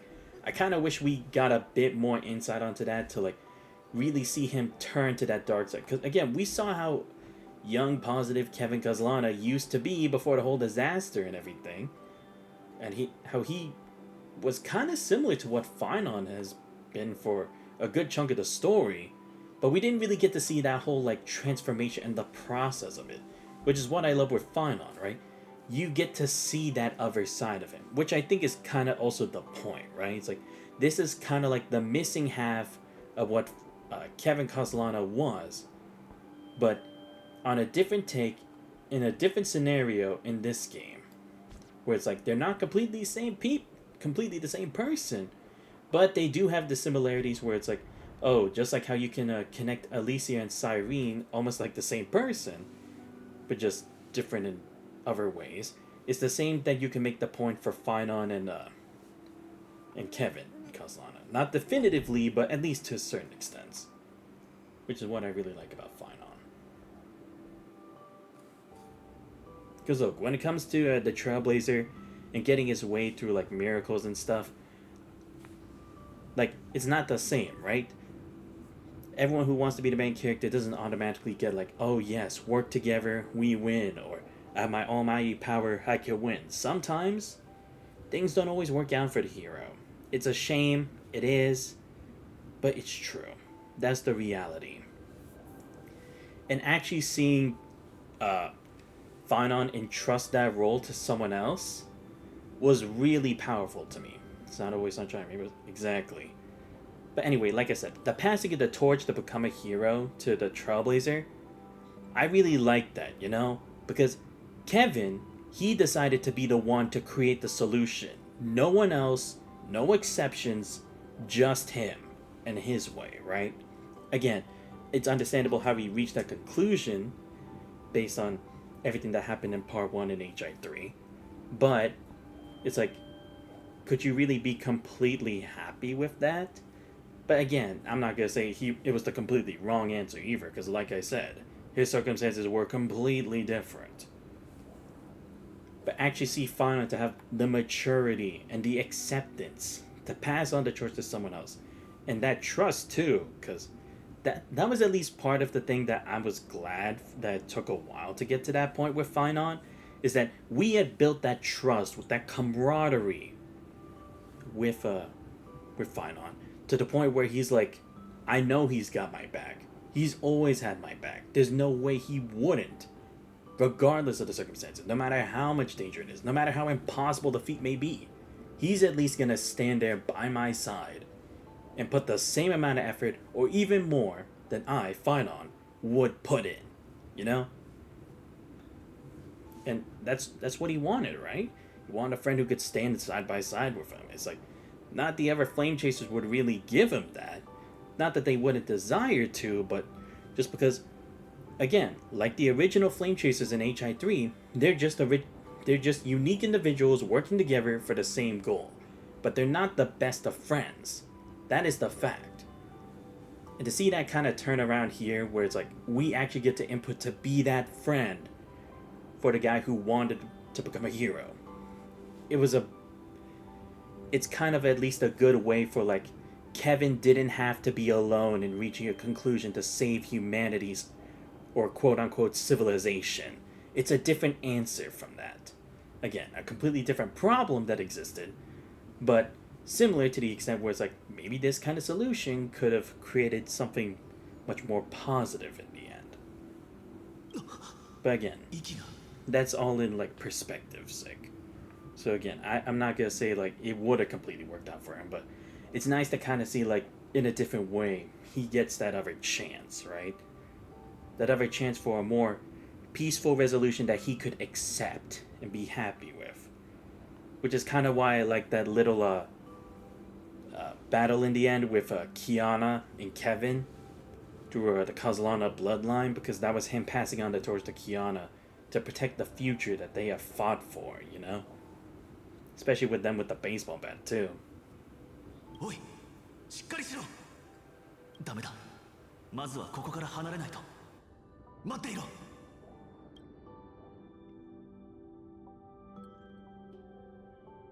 覚えてるかしら。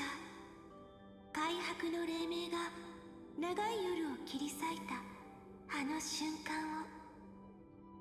紛争の矛が彼の命を奪いかけた。あなたが神を装ったあなたが優しい眼差しで彼の存在を支えたのよね。そしてオロニクスの祭壇の前で。 Even that bat is passed on? Exactly. It's like, I think that's the point, right?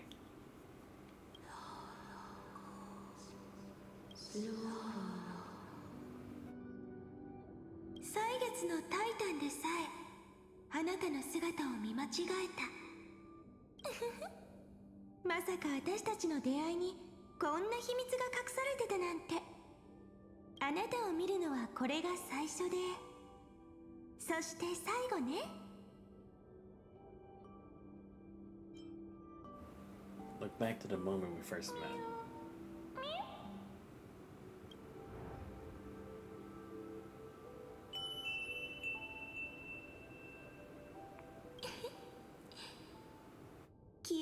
旋律確かに受け取ったわ。そして奇跡は死を一時的に遠ざけた。 Right, yeah, because technically we were supposed to be dead, but we weren't completely dead. 彼を聖者の世界につなぎ止める大役は過去のキャスに任せましょう。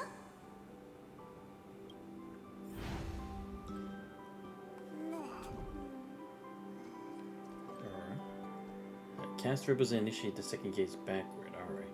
But yeah, sorry that took so long, but it's like I said, I have a very deep connection with HI3 Part 1. Part 2, maybe not as much. I mean, I go back there every now and then. But still, HI3 Part 1 will always be one of my favorite games all time. Part 1, anyway. Again, Part 2 is a completely different thing, but I loved Part 1 from beginning to end. Oh, is this when March was here alone? もうこの化け物たち一体何なの？そう簡単にやられてあげないんだから。あの子と炭鉱を助ける方法を見つけるまで絶対に倒れない。文句があるなら6総評が聞いてあげる。97日もの間、ナノカはオンパロスの各地を歩き続けた。仲間を救う方法を見つけるために。彼女は手にした弓で立ちはだかる敵をこっぴどく懲らしめていったの。そういうことだったのね。私が弓を上手に弾けたのはナノカのおかげだったみたい。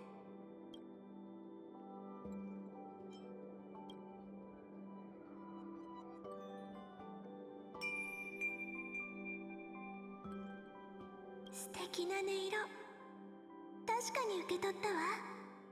こうして過去の記憶の中であなたはナノカの華麗な弓さばきを覚えた。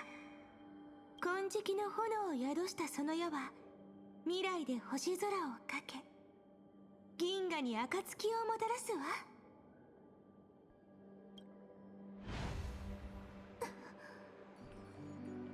大丈夫？ええ、平気よ。ちょっと疲れちゃっただけ。運動不足なのかもしれないわね。3つの運命が絡み合い、共にオンパラスの運命を紡いでいる。普通の運命の後人がガーデンの鏡に痕跡を残すことはない。つまりこの隔絶した星系には指令に匹敵するほどの存在が少なくとも3人は誕生しているということになるわね。もしかしたらオンパロス自体がアイオーンに一別されたのかも。オンパロスが星々に愛されるために記憶は銀河に助けを求めた。けれどセプターの壁はあまりに強大だった。神様でさえ同じ道を歩む者にミームを一瞬送るのが精一杯だったの。でもブラックスワンはその一瞬を掴んでくれたのよね。Line up the Garden of Recollection's mirror. ただその救難信号はあまり好ましくない視線まで集めてしまったけれど。Right. でも今では全てが報われたわ。銀河は私たちに微笑んでくれたのよ。幸いなことに彼女の記憶に対する理解はずれていたようね。長代月さんがこう言っていたの。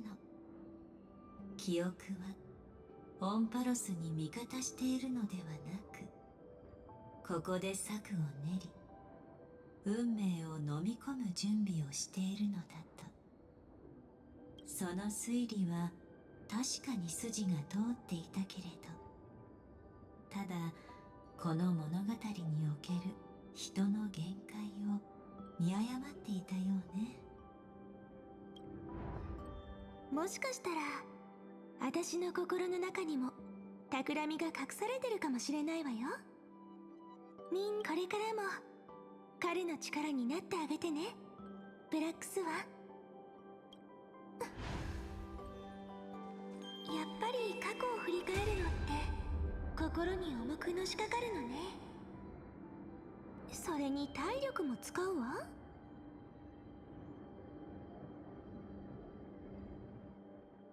この儀礼剣をしっかり持っててね。私がいなくなった後はこの剣があなたを時の始まりへ、新しい物語の序章へと送り届けてくれるわ。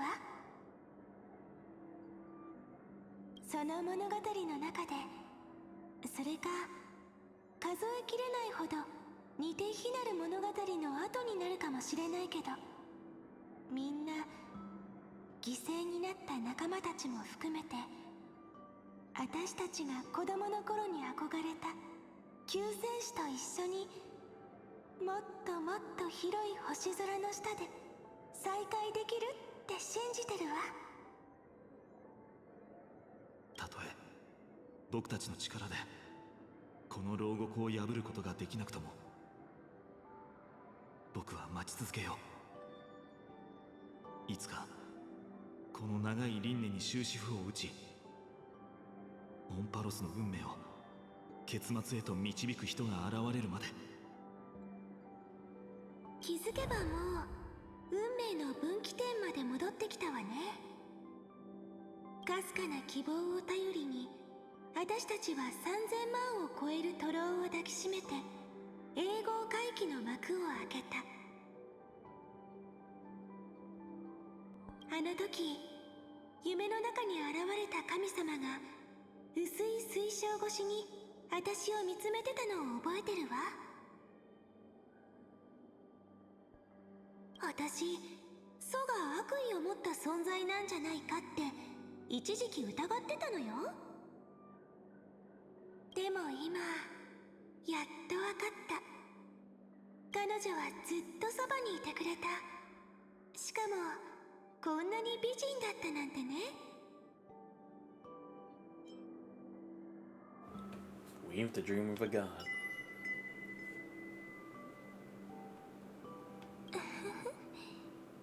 因果って本当に抗いようのない力なのね。キュレネのためにもっと言葉を残したいと思っても、それは叶わないみたい。ええ、最後の心を残して最初の種を植えなければならないから。あなたはこう言っていたわよね。神様が涙を流すとき、さざ波に映るのはきっと何よりも美しいものだって。でも知ってるかしら、ホンパロスに心が生まれたとき、最初に目にしたのはたった一つの名前だった。093。どうやらもう気づいたみたいね。世界の見方を変えるだけで時には思いがけない収穫が生まれるわ。そうでしょ？ええ。この数字をひっくり返すと、私たちが信じてるあの美しい永遠が姿を表す。エゴ。そう。Oh yeah, true. That actually does spell ego when you think of the numbers the other way. I didn't even think of that. You see, it's like at least they're actually like giving us information, but only the important stuff, you know. Some enemies and stuff could learn from that, at the very least. And that's also what I really like from Finon too, which is a point that I didn't talk about, is that he wasn't a hero who was just so blindsided with like, oh, I just had to listen to people and everything will be fine, or if what I say is right because I'm the chosen one, right? He wasn't anything like that. He still had his doubts. He still had his own worries. he would look onto guidance, but it's not like every time that would be the automatic answer either, you know? He was just human, right? Pretty realistic for someone who's just thrust into all this responsibility. Like, they don't really know, like, the types of choices like someone else in his position who supposedly could be more suitable for it would make. Okay, going to the fountain. Is there seriously no things I can get from here? Yeah, I guess not. Damn. Whatever. We can move along. Wait, how big is this map anyway? Wait, am I just making a roundabout all the way here, or? Oh no, I guess maybe I'm supposed to make it to the ultimate. I don't know. Whatever. I figured out soon. But I will also make this complaint, because again, it's like, it may be a small thing, but I still find it dumb. You're still seriously telling me they couldn't have at least attempted to try to make a chibi Finon sprite? Like, really? It's not that hard, but like, they just like, no, even though it's supposed to be significant memory of him, of Finon himself, they're like, nah, we're just a random NPC for that. It's like, even though you rendered cutscenes that show an actual version of him as a kid, you still won't just try to at least make something relatively similar to it? Like, come on. That is like a serious, like, it's really lazy, honestly. That still kind of pisses me off, because like, y'all go all in for the cutscenes, but it's like, if you're trying to make the cutscenes actually look legit, you have to keep it in a irrelevancy and tied to like how close it is to the actual story that you're telling. And I feel like I at least do have somewhat of a right to say that, considering I do go through some story games, like, again, HI3, PGR, and stuff like that. It's like, I think I at least have some legitimacy in what I'm saying.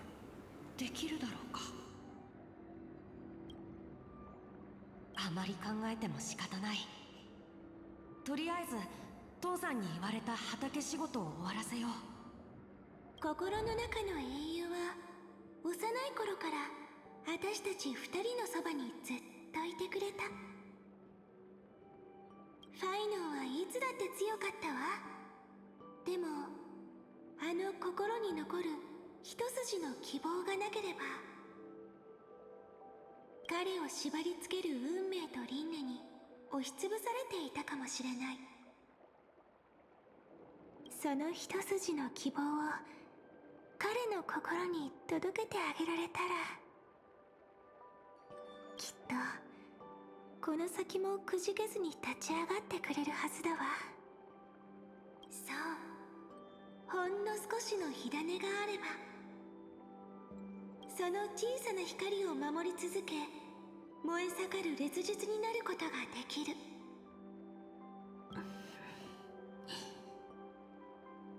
でももう力が残ってないわ。心の中の英雄を彼の姿で形作るのはできそうにない。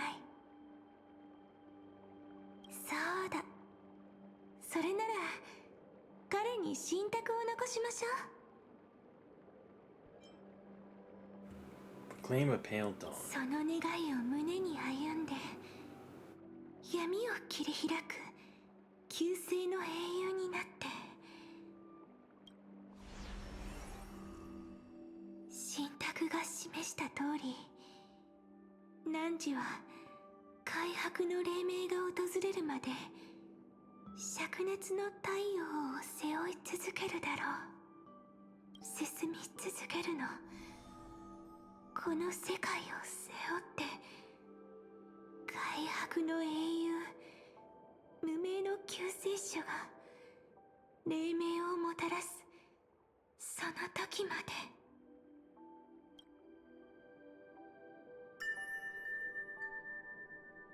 これであなたの眼差しはオンパロスを貫いたわ。そう、終わりから始まりまでね。急がないといけないみたいね。最初のさざ波が私のすべての始まりだった。1、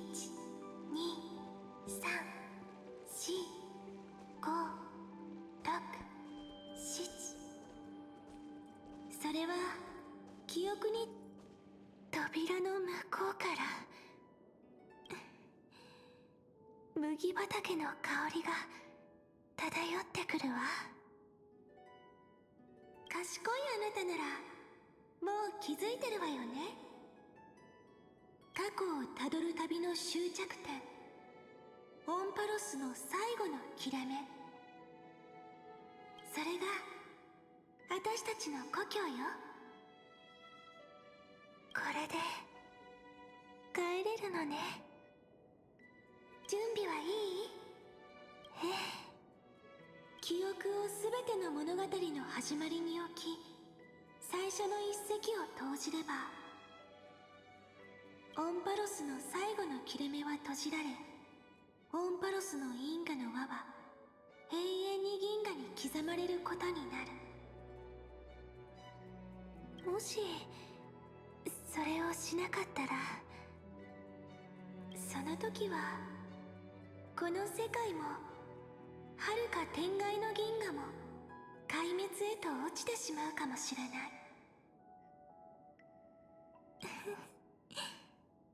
そんなこと私たちが許すわけないわ。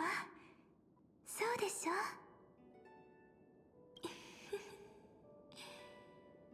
もちろん。思い出すわ。エリシオンのあの木のこと。一人立ち尽くし、どこにも行けず海を眺めながら永遠に届かない彼岸を思い続けていた。でも今小さな船がその木から取った願いの種を乗せ、遠くへと漕ぎ出した。船の影はすぐ見えなくなってしまうけれど、でもその願いがいつか海の向こうで花を咲かせると知った瞬間、きっと幸せで胸がいっぱいになるでしょうね。なんだか私もあの木のことが恋しくなってきちゃったわ。さあ、一緒にお家に帰りましょう。それを手に祝祭の庭に戻り、記憶の序章にして懐かしい歳月をつなぐの。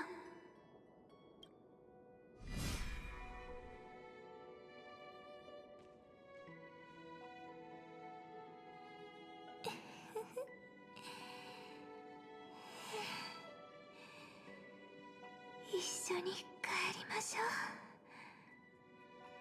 そういえばそうだったわね。実はずっと私が持ってたの。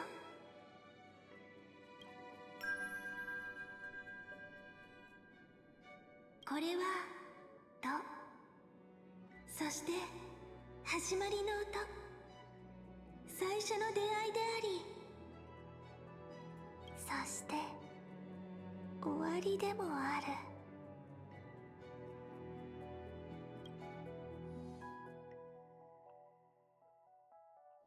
エリュシオン、すべての始まり。まるで時が静かに息を潜めてるみたい。そして疲れを知らない風と波の音。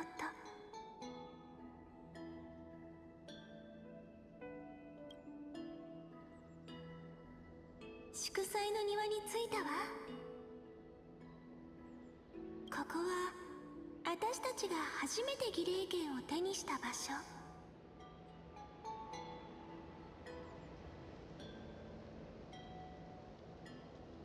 それと私たちが初めて日記を書いた場所。これで記憶の旅もおしまい。序章が定まったその先に待つのは3000万回を超える再会。繰り返される果てしない別れ。ドレミファソラシ、そして数えきれない出会い。シラソファミレド。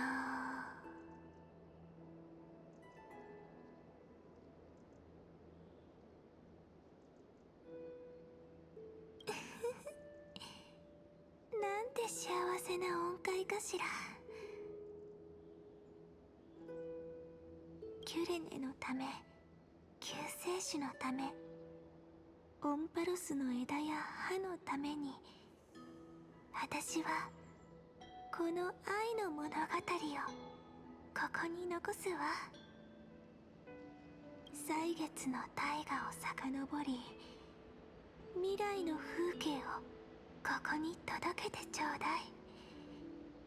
誰も覚えていないその永遠の地で、今まさに開拓の神話が幕を開けようとしている。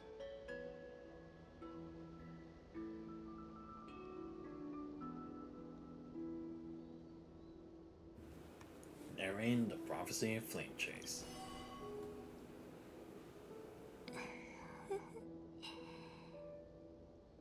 これで終わりかしら。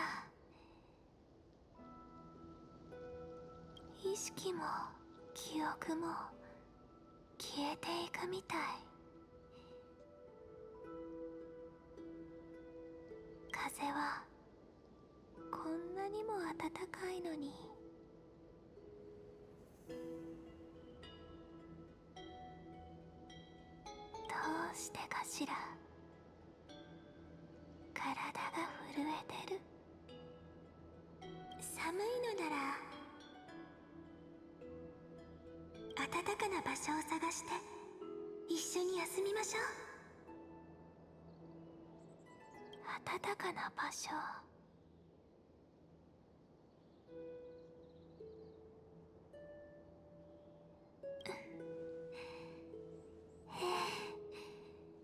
そこがどこかわかったわ。4055093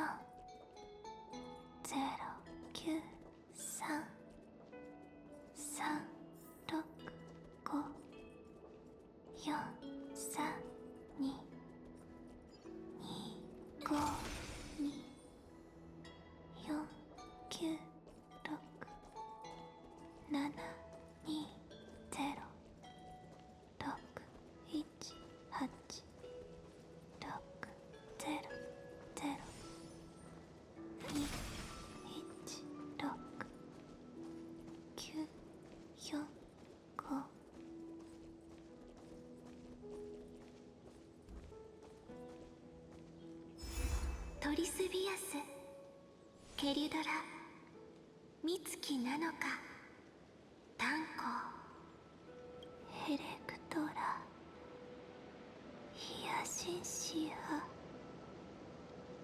カスライナ、アナクサコラス、アグライア、メデイモス、キャストリス、セファリア。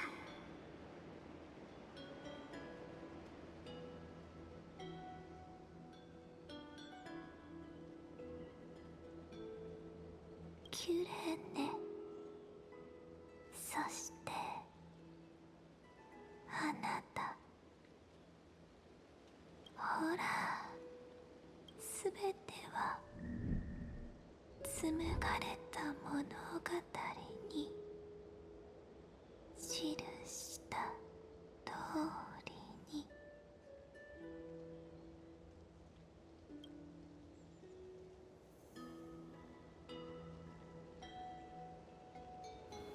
So the flower fades at the journey's end, only to take root again at the journey's beginning. It leaves love as yesterday's conclusion. When people see the ending of love, they set out on the flame chase journey. Those who chase the flame, in turn, the flower bloom anew tomorrow. Causality comes full circle in this line. Or, more poetically, the pen is laid to rest. Within the light cone all is faded. You ask fate, what is divinity? And she says, look how beautiful you are. 私は世界を見る眼差し。幸運よね。巡る因果の中で誰も神の導きに頼らなかった。ペンを手に奇跡を綴ってきたのはずっと私たちだった。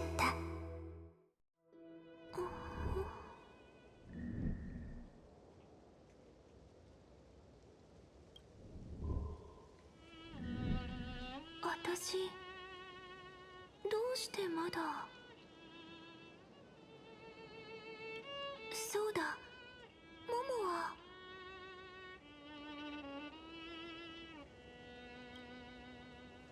どこ？まだいるの？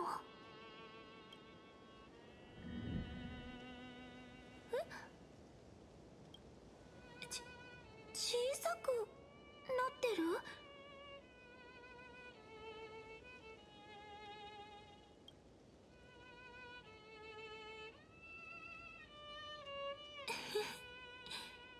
そういうことね。記憶が風とともに消えるとき、愛もまた種を残し、愛恋へと姿を変える。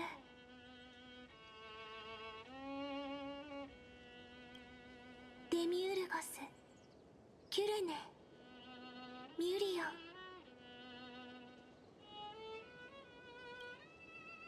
最初のフィリア093に戻った。でも私の魅力はやっぱり変わらないわね。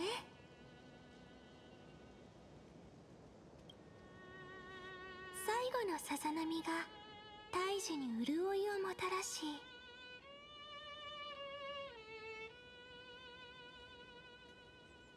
そこからピンク色の桃が実を結んだ。こんなに一緒に遊んでるのにまだ名前を聞いてないよな。もう何回言わせるの？君が覚えてないだけ。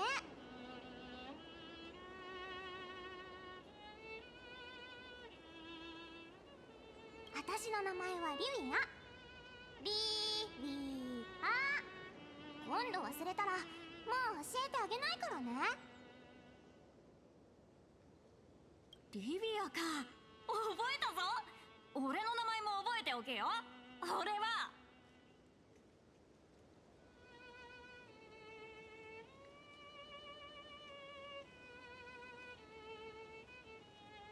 テソでしょ。とっくに覚えてるんだから。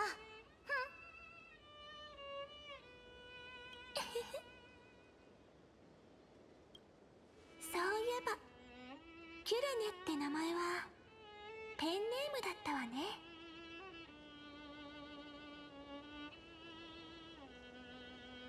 眠くなってきちゃった。居眠り妖精さんがまた心に入ってきたのね。最後の記憶も遠ざかってく。目覚めた時、世界はどんな姿をしてるのかしら。確か赤子の鳴き声、それから私の名前、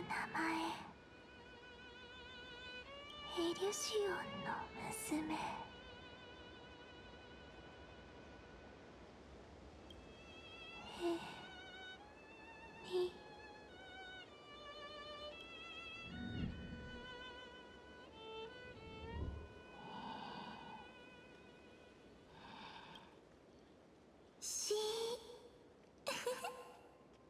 これ以上は秘密。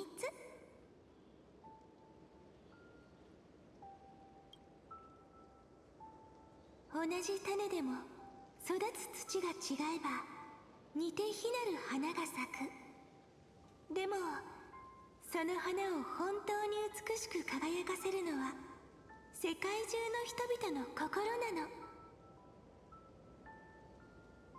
どんな好きもそれはかけがえのない大切な愛。その全てを感謝しながら受け止め、幸せな心で応えていく。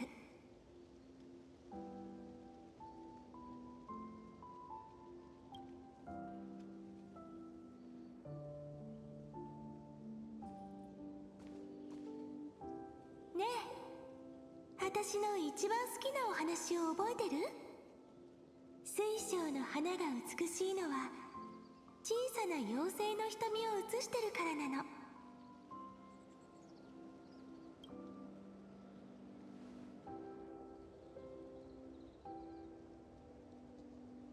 銀河の星々は知ってるわ。私があなたと一緒に紡がれた物語を書いた妖精だってこと。そしてあなたの心の中で私はきっと一番のお気に入りになる名前をもらえるはず。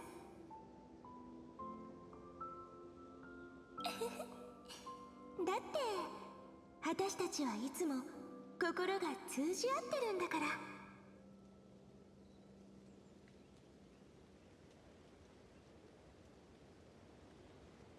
ちょっとそんなに焦って書かないでよ。落ち着け。一筆一筆にもっと思いを込めるんだ。時間ならたっぷりある。ああ、オンパロスの異例の月には地上の争いが全て静まる。異例の月第11の日の夜、死者は最後の別れを告げ、聖者たちは抱擁を交わす。重たい雰囲気を想像したかもしれない。でもこの日は泣き声よりも笑い声の方が大きく響くんだ。人々は知っていた。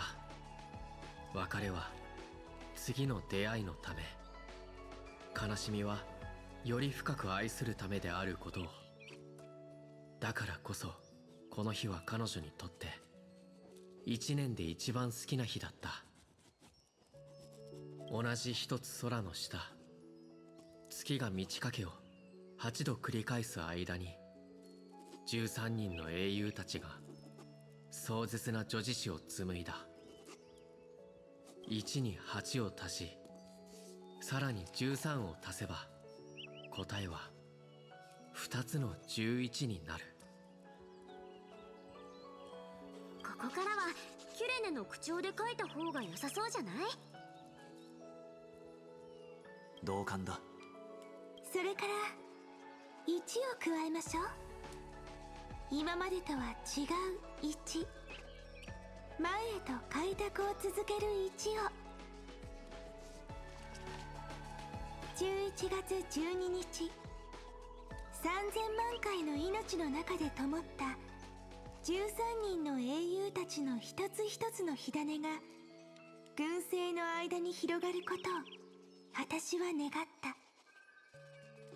それが叶えば、この物語を知る人々が銀河を見上げるとき、驚くべき光景に出会える。天を埋め尽くす星がピンクに染まって、そのきらめきが13秒後にそっと消えるの。なんてロマンチックなのかしら。けどそれは奇妙な光景でもあるわ。でもね、それでいいの。彼らはその疑問を心に抱いたまま考え続けていくんだから。エゴとは何かを。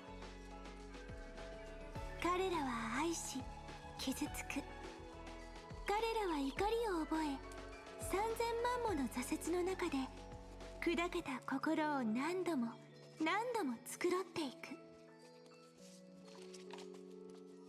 それでもどうか忘れないで。火を追う旅は喪失の道。辛いことがたくさんあるかもしれないけど、私たちは決して一人じゃないわ。彼らは喪失を知り、そして最後に喪失を選ぶ。この世界のために、共に歩む仲間一人一人のために、自分の心を捧げ、他の誰かの心を受け取り、そしてそれを伝え続ける。心の数だけこの世界にはエゴがあって、生命の第一原因があるわ。それは永遠に唯一の答えを見出せない。たとえ愛でさえも。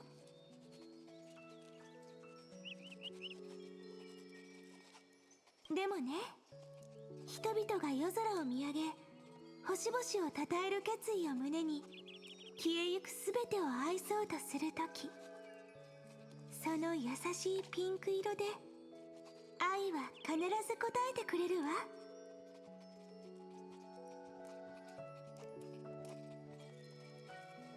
これは愛にまつわる物語、そして愛にどう答えるかの物語でもある。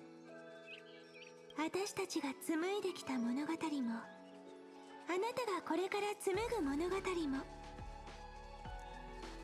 きっとこれまでとは違うロマンチックな物語になるはずね。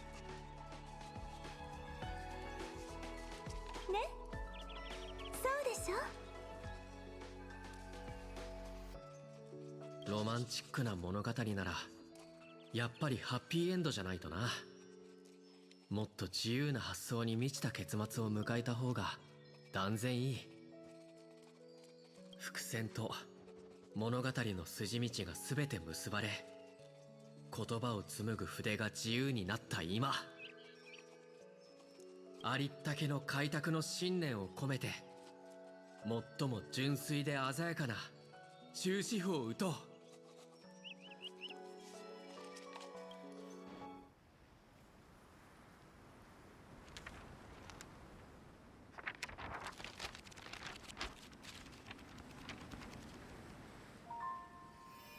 光、空、海、星、種、花、鳥、希望、愛。それは私の世界に対する最初の想像。オンパロスの物語を私はこの言葉たちと共に語ってきたわ。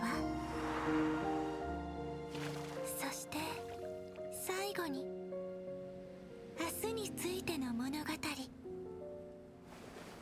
あなたに捧げる物語よ。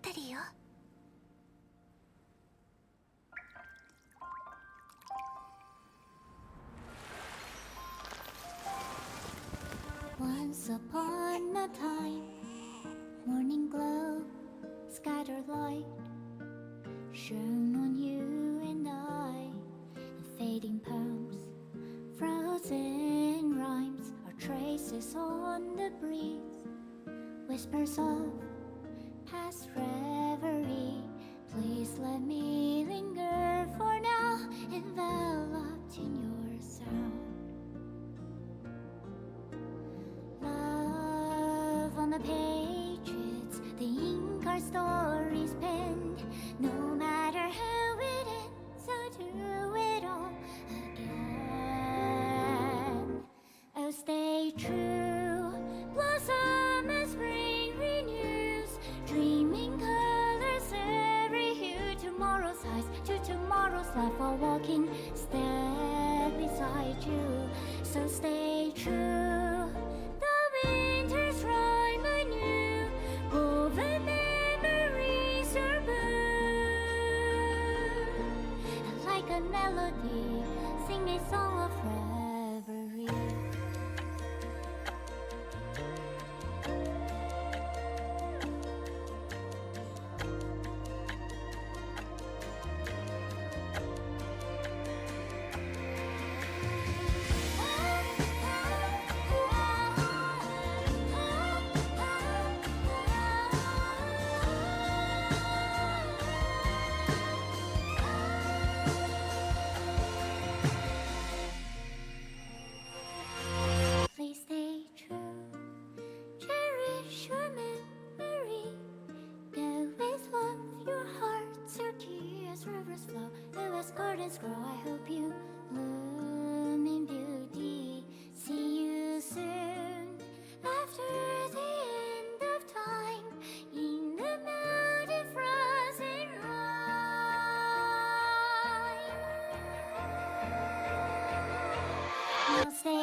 And of course we gotta do the freaking credits.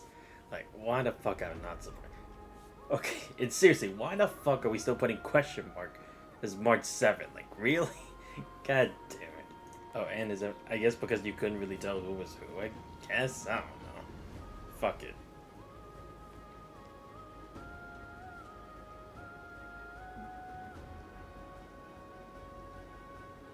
Dedicated to the hero within. And this journey lead us starward.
失敗か。俺たちだけで何とかするしかないな。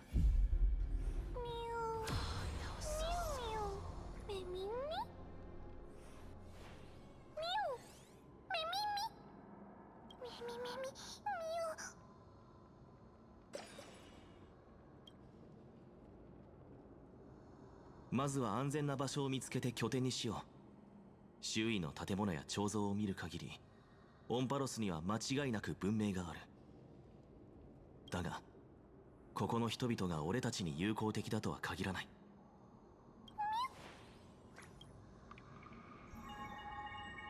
何度巡り合っても、いつも初めて出会うみたい。その度に愛は必要な輪廻を打ち破る。ピンク色の明日へ飛んでいく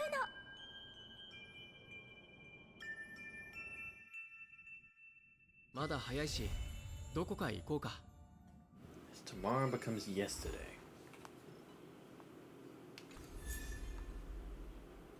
Fly into a pink tomorrow. Name the sweet collection. Flawlessness shines due to memories. Stories find completion looking back. Verses memorized through your travels. Head to the book to write it down. Trace unlocked. Unlock the trace unfinished epilogue. Using alt enhances basic attack into one instance of joint attack. Oh, okay. That is switching, you can view additional trace patterns.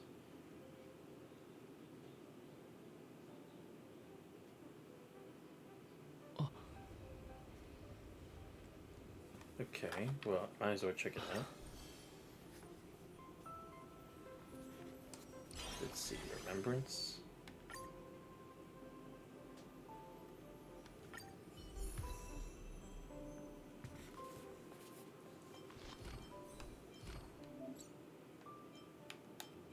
Oh, okay, here we go. That the using ultimate gains 1 stack of epic, up to 2 stacks. When this unit has epic and members on the field, basic attack gets enhanced to together we script tomorrow.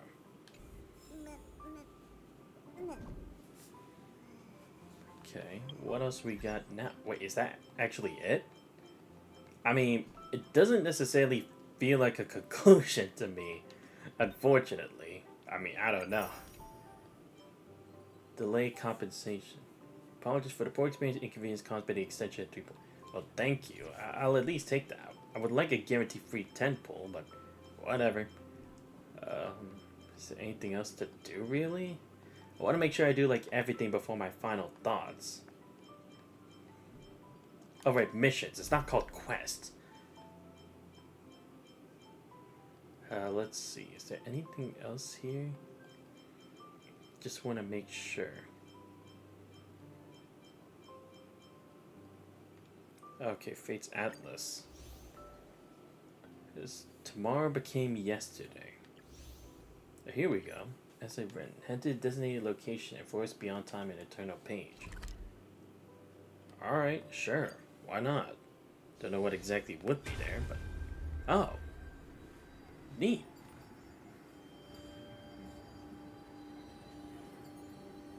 I can't do the... I can't even try to replicate her voice, because it's like... It's Alicia, come on, man.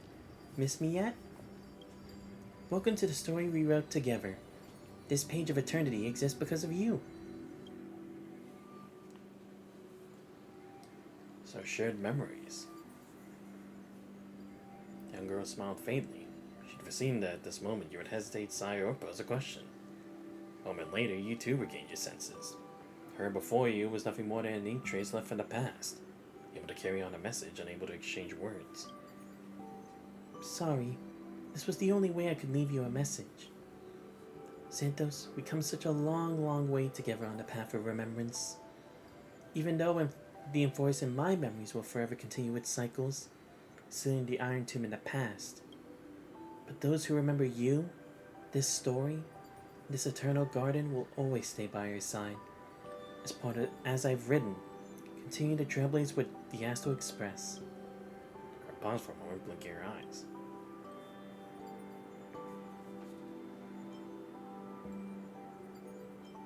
I believe we'll meet again. Even though it's hard to guess what you are thinking, a heartfelt thank you would surely make the little flower in your heart bloom, right? Thank you, Xanthos. Oh, that's right.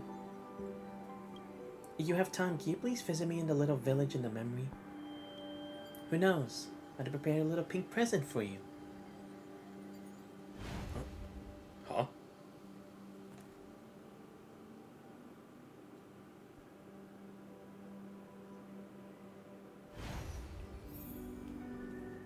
Alright.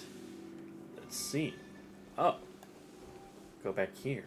Sure.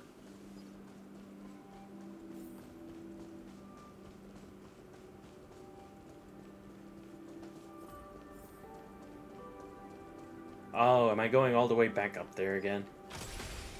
Yep, I guess I am. I was kind of hoping we'd see the aftermath of, like, Amphoris, like, that stuff. But again, it's like, to be fair, it does kind of seem like they don't know what direction they're going. This garden is the final page of As I've Written. Wait, what was I saying? Oh, yeah, because of, like, certain things going on, it's like, potentially that's possibly the reason why it's like the next update is gonna have a longer period before we actually get to like 4.0. So I guess that's part of the reason. So it's like, I guess that's kind of why it's like they can't immediately say where we're going next, right? Alright, I can roll with it. Wait, what the hell? Oh, so Reacher and Hysolins are here. The campaign is over and our deeds accomplished. Set aside the worries weighing on your mind for now. Share a drink with me, Imperator. I brought a once a millennium vintage today. Missed it and you had to wait another 1,000 years. Dux Gladiorum. 1,000 years is but a mere blink of the eye in our grand campaign. I appreciate the thought, but please give such a treasure to my ministers instead. I'm sure Dux Carminum will cherish this gift. I knew you'd try to weasel your way out of it, so I already celebrated with them before coming here. Guess it's a tactical oversight on my part this time. But as a king, I must bear the weight of every move on the board. Indulging myself in honey brew would only lead to total defeat. So I still can't drink it. can try trusting your vassals more. Even if you take a short break, everyone in the Flame Chase army can handle their duties just fine. There's no need to worry excessively. You both make fair points, but...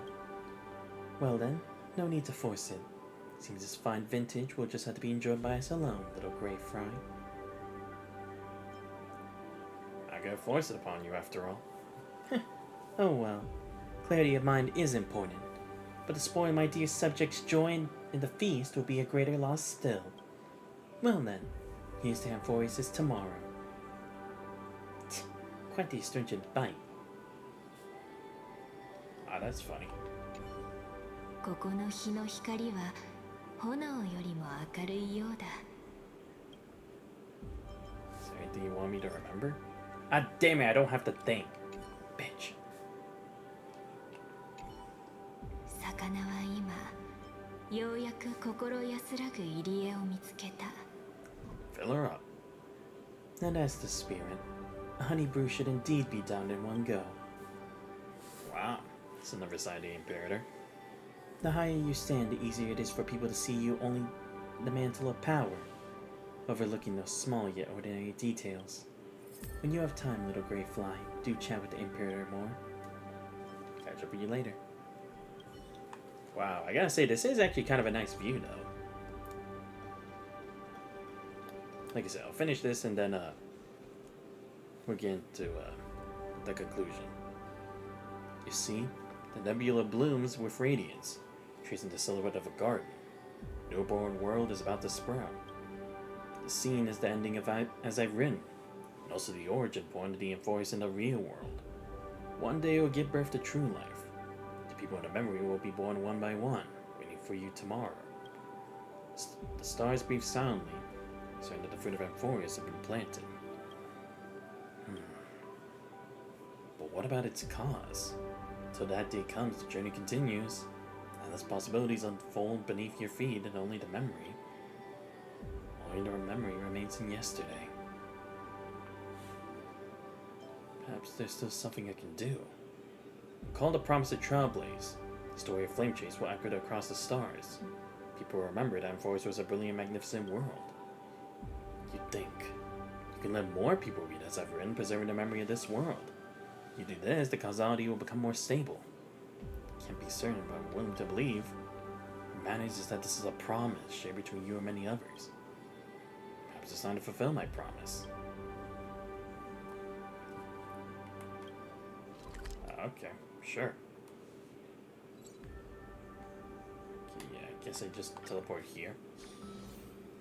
I don't know what exactly this will give me, but it's fine. Just curious is all. Complete the cosmic... Wait, what do you mean? I've already done the stuff to get my own room.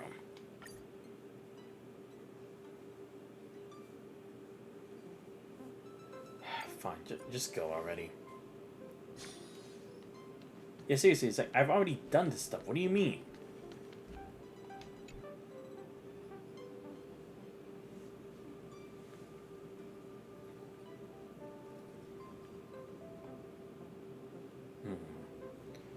So, Xanthos, you're saying you want to mass print the text of As I've Written and publish it as a book? Wait, really? That's the idea? I figured we were gonna do like what bards do, like singing the story of it, you know? But then again, I guess it could be misconstrued in other ways, so... I guess this way at least it's a definitive way, but come on, dude. It's not exactly subtle. Not a bad idea. However, any publication on the Interastral Network must go through the IPC's channels. I'm not sure how they'd feel about this. Right, because then it would be like you're telling them Lygus' theory for how it went down to creating the ultimate weapon, wouldn't it? One way or another they can be persuaded. We already discussed the details of this project with the Business Consolidation Department. The verdict is approved for execution. Thanks to our experience in Jarrillo 6, we were able to close this deal. Rather than focusing on short-term gains, establishing a model of preservation will be more beneficial for long-term development. Besides, safeguarding new and growing civilizations is precisely what the Strategic Investment Department was made to do. According to Dr. Ratio, establishing a consistent understanding of Amphorius across the cosmos will aid its future, to a certain degree. That's right. The Interastral Peace Entertainment will handle the publication of As I've Written, and the IPC will cover all related expenses. As for liaising with the various planets, we'll leave that to the Nameless.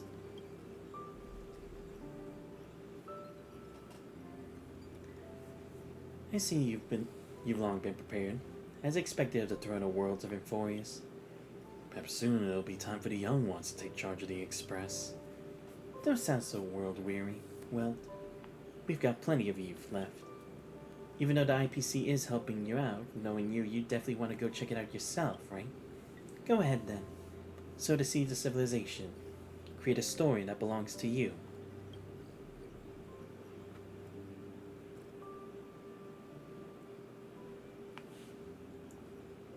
A story that belongs to everyone. Keep going. It's like an unwritten rule among the Nameless. Press forward and see it through to the end.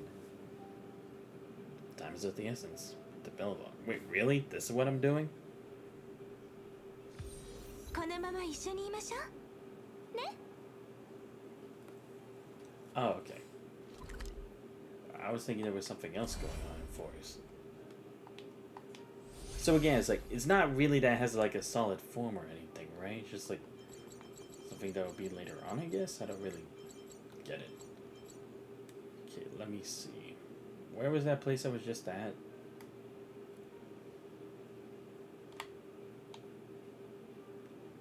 Oh my god. Okay, not there. Would it be Idis Elysia? No, that wouldn't be it. The Vortex of Genesis? Okay, I can check here, why not? このまま一緒にいましょうね。 Vortex of Genesis. Turn that like this too. Better go check out the Basin. これは極上のネクタール。 Alright, you alright.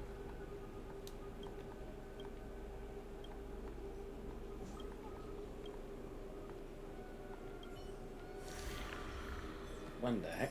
Oh my god. Wait, I was supposed to give this thing stuff? I didn't know. What the fuck was I supposed to know? Fuck it. Just give me everything. Remember, press the right button. There we go. Damn, level 41.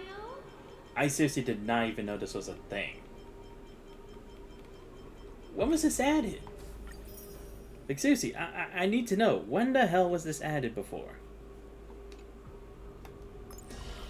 Because I honestly like to know. Yeah, just okay, level 41. Hey, at least I'm getting free stuff now. Okay, let's check a bit more. Yeah, not this. Damn it, I'm trying to get back to that same place, see if there was anything else there. Yeah, not the chapel. Yeah, it would be the Grove either, right? No. Universal Matrix. No. No. Dude, what the hell? What was that place I was just at?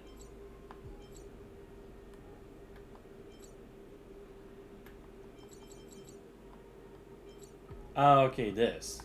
Beyond the Eternal page, okay. このまま一緒にいましょう。 Oh, okay, I was just making sure, it's like, was anyone else here, or was it just them? Alright. Well, I guess I'll go do this thing in Gerillo. Might not really make much of a difference, but still. I mean, to be fair, I haven't gone through that many worlds, so I guess it's not too much of an issue.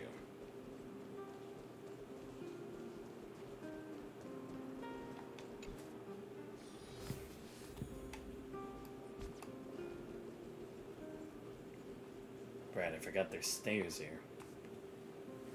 It's been a while, Xanthos. I heard you were coming, so I invited Sailor as well. Kids at the orphanage are too scared to even go outside now because of destruction. Never mind that. What did you want to talk about? You recounted the story behind As I've Written, the current state of Amphorius. I heard the whole cosmos was shaken up by what you did. Pretty impressive how you managed to sort everything out. Thanks to Miss Topaz's anti-iron tube vaccine and our timely shutdown of the engine of creation, Bellabog was able to avoid another crisis. Don't worry, the reconstruction plan hasn't been affected, but I must say even a tiny ripple in the universe becomes a tsunami when it reaches frontier planets. The same goes for Amphorius. As a similarly developing civilization, we're willing to contribute to its future. Goodwill is like a torch. It can only burn brighter when it's passed on. I'm not one for fancy words, but if you need help, I'll definitely be there. Oh right, I got something to ask you. Come with me later. Sure, I guess. Could it be? Don't ask, just be there. I'm not playing around.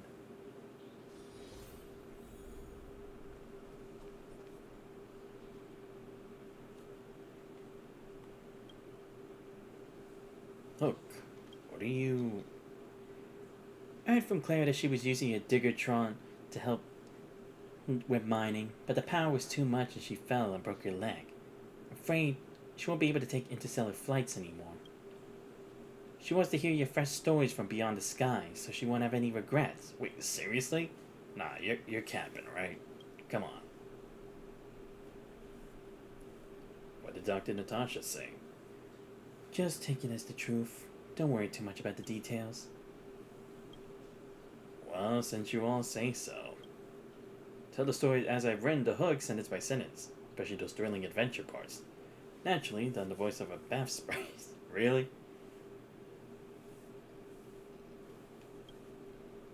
I knew there were so many interesting things beyond the sky, but Julie and others wouldn't believe me. I'm gonna tell them right now. Yep, I'm not surprised.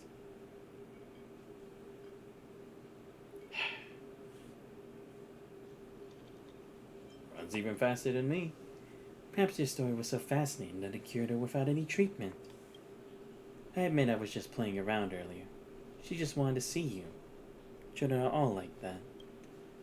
All that fuss for nothing. Well, at least she's okay. I should get going. Keep an eye on Hook. Make sure she doesn't pull any weird stunts. Sure. The children's energy seems endless. To be young. By the way, the book seems really interesting. Would you mind sharing a copy with me? Next time a child is being difficult, I can use it to comfort them. Feels like you're treating this like a fairy tale. What's wrong with fairy tales? The story contains defiance, courage, and love. Exactly the qualities children should learn. I mean, it's not wrong. It was kind of like a fairy tale story when you think about it in the grand scheme of things. Besides, writing fairy tales is quite challenging. You must believe in the existence of beautiful things to write about them. In my opinion, sometimes adults need fairy tales even more than children do. Yeah, I mean, that is also a fair point. Since you said so. Thank you. Now could you sign this for me? And add a little message too. There's a word for this. Ah yes, book signing. Consider this practice for future book signings. A message, huh? What should I write?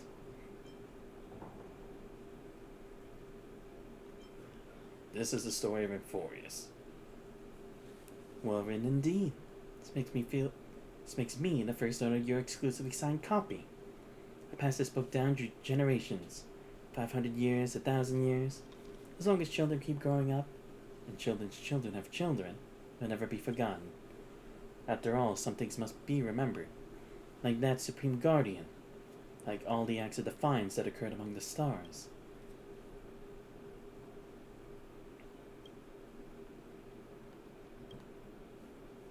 Well, I guess that's one way of doing it.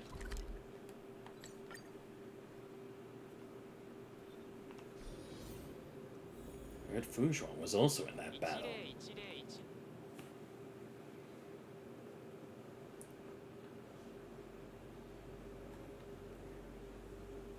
General Yao Guang must be joking. If I stay on the Luofu, I'm sure to inherit the position of general.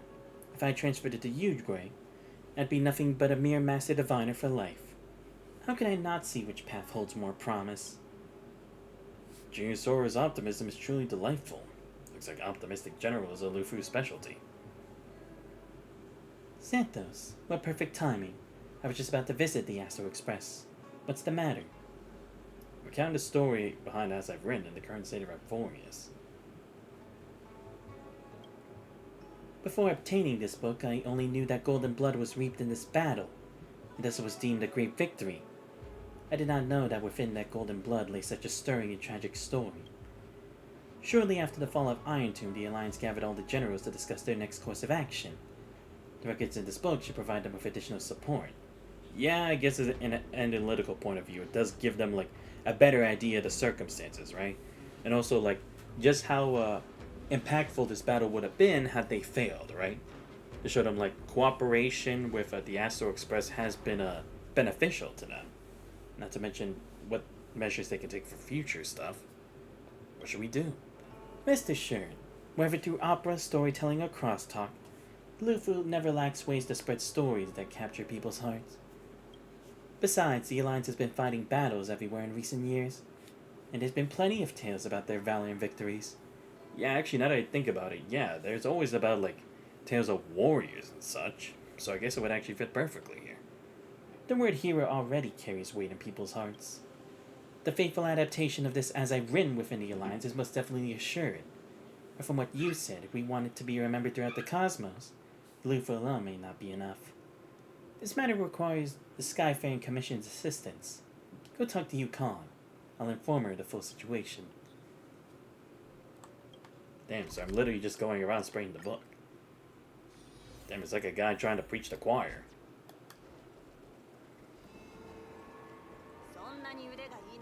But I'll just do it.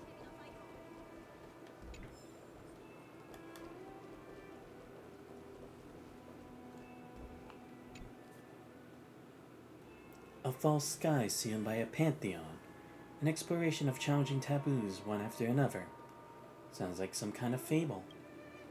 I can make you a promise that the Skyfaring Commission will provide its full support for matters relating to As I've Written. From now on, the connections between Zhangzhou's ships will grow even closer, and I'll have merchant vessels export As I've Written to our allied fleets. With the convenience of the Whistling Flames Guild, this matter should be handled quite smoothly.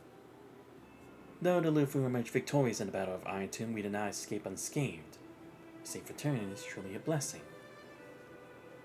It's all thanks to my companions. Back when I was a pilot, I used to go on adventures everywhere with my companions in our star skiff. Even though we always managed to get into sticky situations, we'd inevitably get a stern talking to when we returned. Those were the reckless days of my youth. If I had to choose again, I'd probably walk the same path. Same as your account of the trailblaze in your book. Do you have Don Hank's sig? Yo, what's up, Dragosonic? How you doing? You mean his light cone? I do not, unfortunately.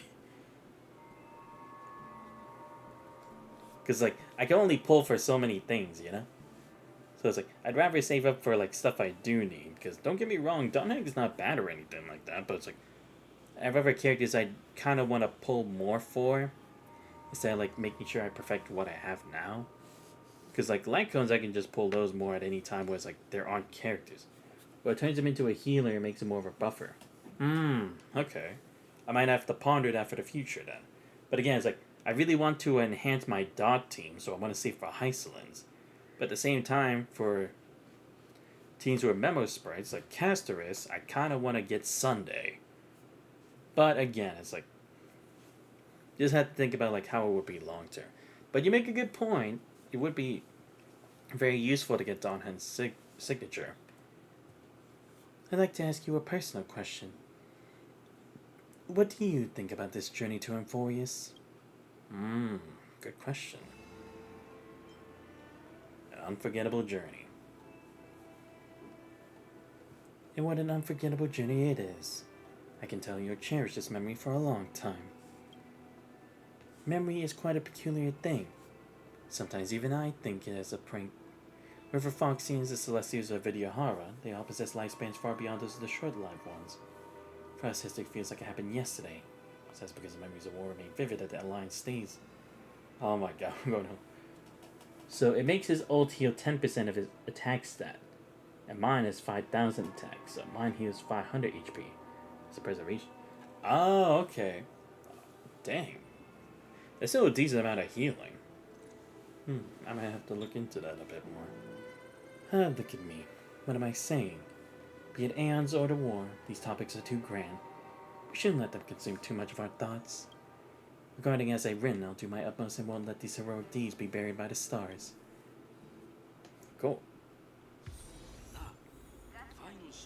Visit the monument. Wait, what? Wait, we have a monument? I don't remember this.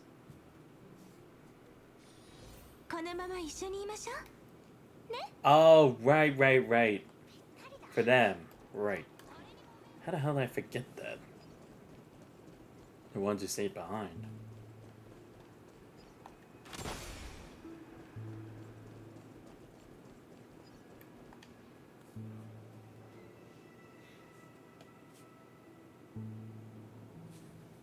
Mikhail always welcomes visitors. For those who lost their way, he never fails to point them in the right direction. But there's no confusion in your expression, because you're not here for answers.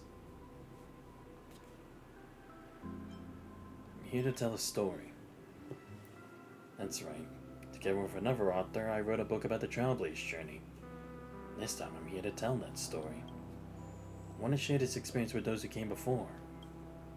Alright. Tell them what kind of story this really is. Yeah, so much has happened in Euphorius. I'm gonna sum it all up in just a few words. Story? I'm afraid it's gonna take a while. Let's start with the world of Euphorius. A world where heroes rise. It was a world on the brink of extinction, continuing with heroes. And the flame-chased journey to Chrysosairs marched on one after another.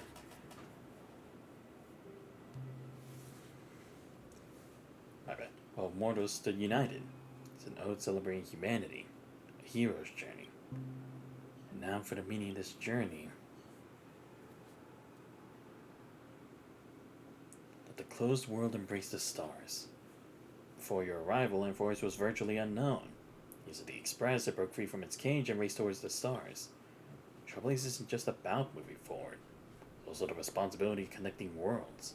After this stop, you seem to better understand the conviction behind Ogvilli's departure. Did Mikhail feel the same way when he stayed in Penacony back then?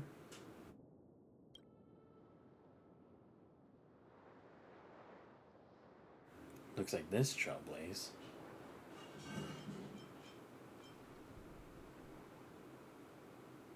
Story I'll never forget.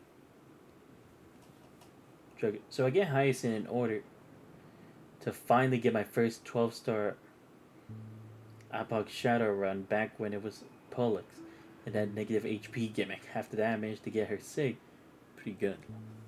Ah, okay, yeah, Hyacinth. Right, I do have to get her as well because I need another healer for the party. Like, I have Luocha and Lingsha, but they're not really versatile in the current endgame stuff. I made up my mind. Let me start from the beginning. You spent countless moments in this dream within a dream. The story ended a certain emotion, your heart grew stronger like a burning ember. Theirs doesn't travel as fast in dreams. Every plot twist in this story caught me completely off guard. Thanks. I guess that's all that needs to be said. I think Mikhail would be proud of you all.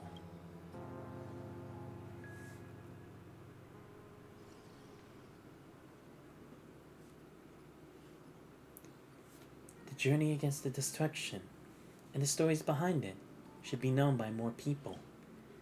I know a few publishers who can make dream bubbles based on the sample books and put them on the market in Penacony. However, as you know, Penacony is a realm warped in syrup. I worry that epic tales of heroes might be too heavy for those living in dreams. Yeah, I guess so. All we can do is put it on the shelf. Whoever survives the competition, there are too many uncertainties. But I think you should just follow what your heart tells you. People can only tell stories they truly believe in. Once you made up your mind, go see Dr. Edward.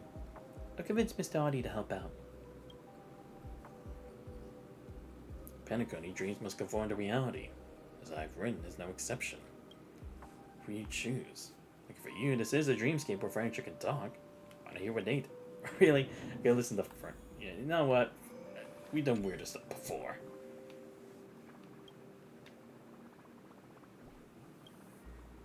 Tell me your story and I'll teach you about Nishard. As long as you immerse yourself in your own world, you won't get hurt. Face immersed in its own world, completely silent. Right.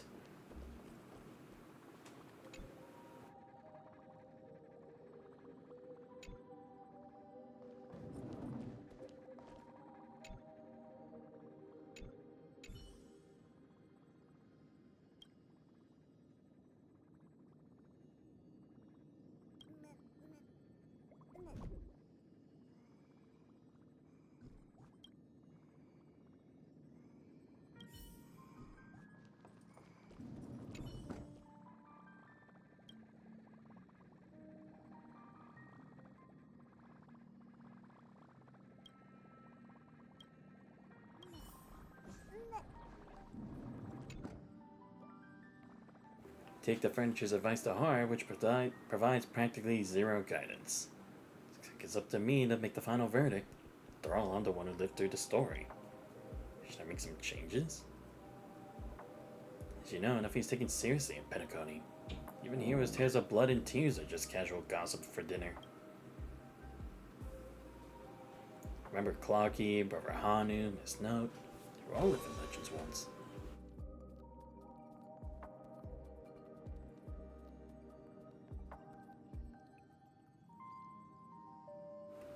Believe in Emphorius. Yeah, the answer was crystal clear from the start. Storing the dream nameless is the proof of that, isn't it? このまま一緒にいましょう。 Love, friendship, rage, regret. Such a tiny dream bubble contains such complex emotions. It's like pouring a whole bottle of vodka into a dolium. Thank you for providing the memories. Here's my verdict. It's about to be a huge hit. Even if the results are what we expected, I can still have the heroes tapped into the vortex of Genesis. That'll be his biggest success. Just kidding. Rest assured, I'm a professional dream bubble collector. I know what can and can't be successful. So as I've read, was published in Penacony. Some guessed the alfalfa was behind it and they weren't wrong. Such a big favor ready for the taking, why not use it? But the young folks keep stirring things up. Who knows, maybe they'll actually change the universe one day.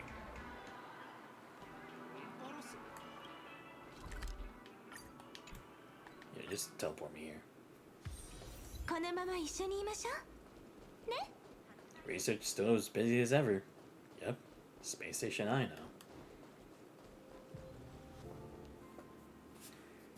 Right, send the damaged ships to Pier Point and have the IPC foot the bill. Oh, if it's in Xanthos. Perfect timing. I got good news and bad news. Which would you like to hear first? I'll take the bad news. Now that I think about it, starting with the bad news might be a bit too abrupt. Let me give you the good news first. Then why even ask me? Remember the star knot I gave you? The good news is I got one from a space pirate. But his fleet was dispatched to fight against the Iron Tomb, and that star knot was destroyed. I reposted my purchase order, but it'll be tough to find another seller anytime soon for a ship of that size. Actually, I'm here for Iron Tomb too. To recount the story behind as I've written in the current state. I have to say that this idea is way more interesting than the researchers' projects. It's a shame you don't need funding, or I'd definitely invest a few 100 million credits. It's fine. You always have to foot the bill whenever Herta does another mad experiment. I took an elective called History of Frontier Planets back in my student days. The professor warned us on the first day not to take everything at face value. Many worlds add exaggerated elements to their local heroes' legends, claiming their ancestors' bloodlines are inherited from some aeon.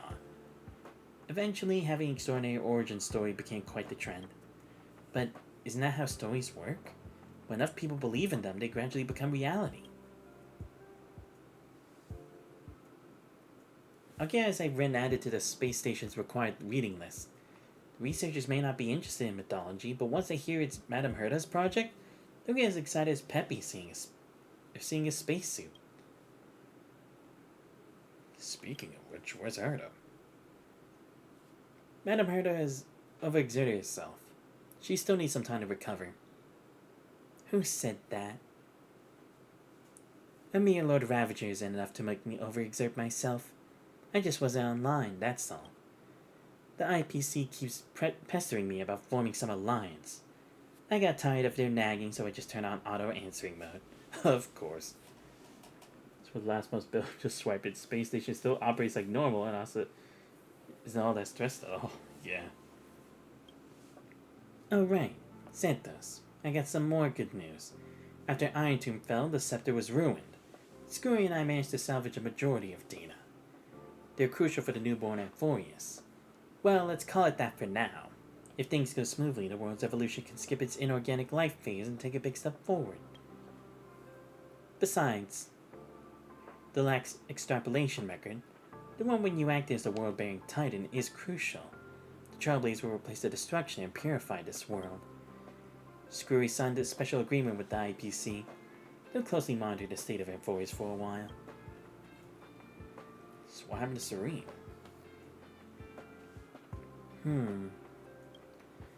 As the heart of the scepter, she too filled the cosmos in the instant. When Iron Tomb swept across all the existence, she became the memories of the stars. Surgery imaginary energy enabled her to create a miracle. With herself as the cradle, she closed the cycle of causality in Amphorius, making a world emerge from the memory zone. Of course, I know you just want to hear the outcome. Let me put it this way. She's just sleeping. Maybe she'll open her eyes again as the pink memo sprite and once again embark on a journey to meet you. But that had already happened in the past. In her subjective time, everything's become eternal. She was smiling when she left you. So don't be sad. She'd tell you the same if she were here. Yep. How long until a new Amphorius is born? I can't make any promises. That planet will gradually become how you remember it to be. But no one can tell what that be. Yeah, I guess that's true. It might take 1,000 Amber Eras. Or it might take only a year or two. The only thing for certain is that what you're doing will surely hasten its growth. Right, because again, it is like a collective memory, right? It's kind of like, if you believe in it hard enough, it could possibly become true. My advice is, continue the journey. Be prepared for the worst, but keep hope in your heart. You know that there's one thing the world of Amphorius isn't short of, it's miracles. Quoting Cypher. Yeah, true. Oh wait, who was quoting Cypher? Me or Herda? I actually don't know. So what is the prime mover of life? Oh, shit, I didn't even know about it. No, but actually, yeah, I guess it does tie back into that, right? Because it was like about like how like nothing bad would have happened with like the whole thing about that person with the information about the world ending, and then when she believed in that hard enough, the world didn't end or wasn't getting closer to destruction. However, when she passed, it did. Shit. Damn, seriously. Of course they had to make her stuff more significant. It's literally her ult line. Really? Damn, I actually didn't notice that. Thanks for picking up on it, Drago. I honestly would not have known that. Screw and I have reached a consensus on that. Regrettably, the answer given by the Scepter is indeed destruction. You can find a more detailed discussion in the database. But that's not Amphorius' answer. I don't imagine it's yours either. I have my own insights on this, which I read in the annotations. If you're interested in this kind of stuff, you can make it your own research topic. Don't have any other questions. A lie with enough believers becomes a reality. Very good quote, honestly. And like I said, I honestly had no idea that's what she said. I was just thinking about it. Then I'll disconnect for now. Got lots of stuff to deal with. Herda is signing off. Madame Herda has actually been thinking about Amphorius all this time. The last time she couldn't stop talking about something was when we contained a Stellaran. Even as I've written to us. You never did hear that? Or you never did her trial? No, but it's like, you know, I do it in JP. I don't do it in English. And again, I pay more attention to like the visuals of the oaths than what they're saying. So yeah, that's probably why I didn't actually hear that.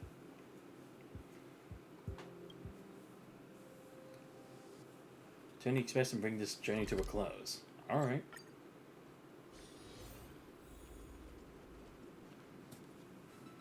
Now last, your journey of sewing has reached its end. When you return to the Axel Express, looking back, the enforcer you spoke of has taken root deep across the universe, quietly awaiting the day it will sprout. Perhaps this is the final step of Genesis.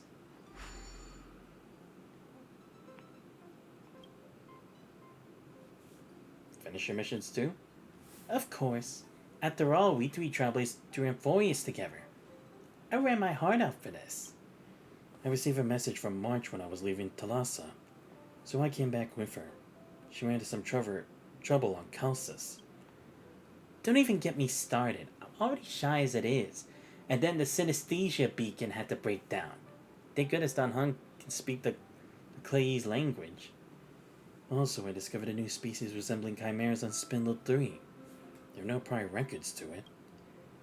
Does that mean there could be planets completely filled with Dromeses? Let's wait for Himiko and Mr. Yang to come back before we do a full debrief. You should rest for now. You look tired. Yep, see you in a bit. The world has never been so quiet. Still you can hear the sound of heartbeats. It's the final stroke you write for Amphorius. Only fate knows when it will respond. But you know, whether it's tomorrow or the day after tomorrow, they're all on the path of the Trailblaze. しっかりね。そう。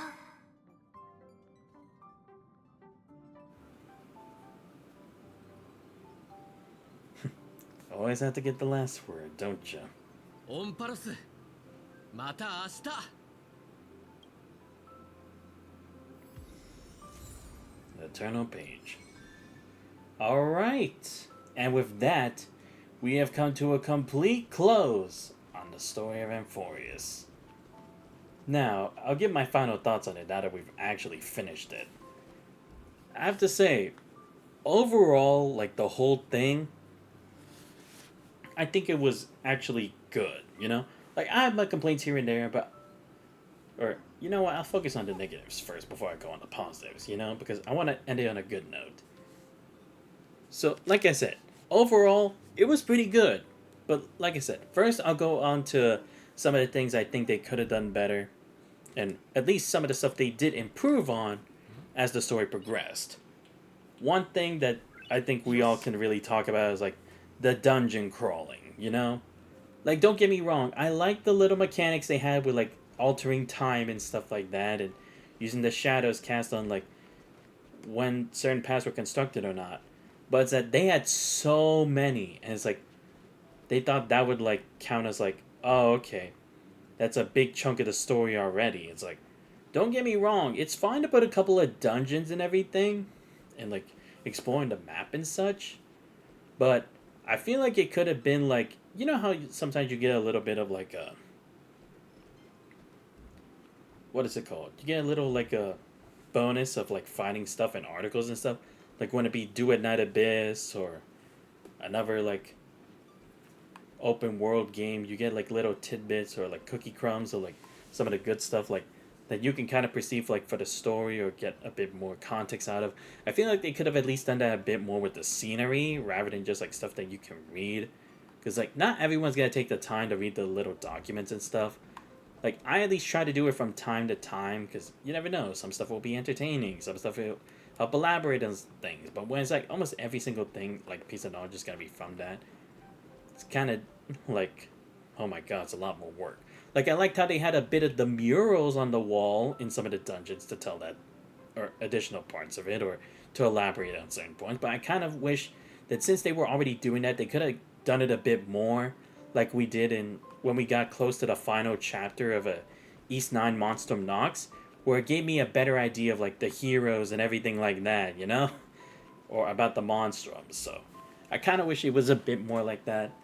One of the things they did do better with that was definitely a major problem was how they had so many finicky and stupid simple puzzles along the way to clear the dungeon for it. Like, I really was not all for it. Like, I may like to do a little bit of puzzles, mystery solving and stuff like that, but it's like, when it's just constantly blocking your way, when you want to get to the story or the action, it really starts to take a toll. Like, not like, oh, I'm exhausted, but it's like, come on, I want to get to the good stuff, you know? I'm glad they did change that later on, because even just from the beginning was already enough to, like, if they were to do all of this stuff, like, when they spread it out more after that, you know? If anything, it kind of equals that amount, in my opinion. So that's surprising, and I'm kind of interested in, like, why did they think that was a good idea, honestly? Another negative I have is how they did the story for some characters.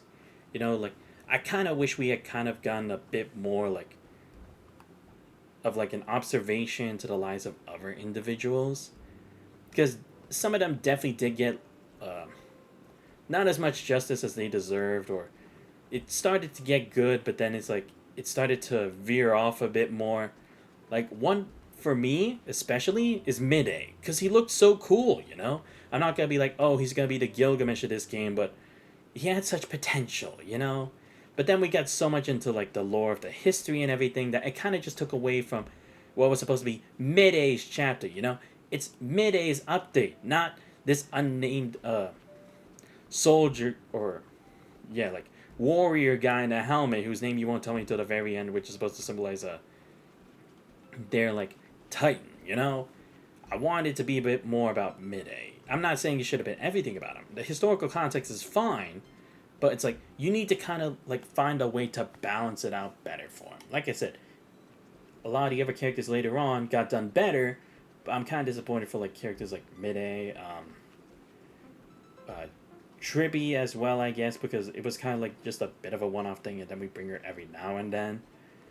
But not really as much that's like, oh, wow, I really got to learn more about it. Like, don't get me wrong. The way they tried to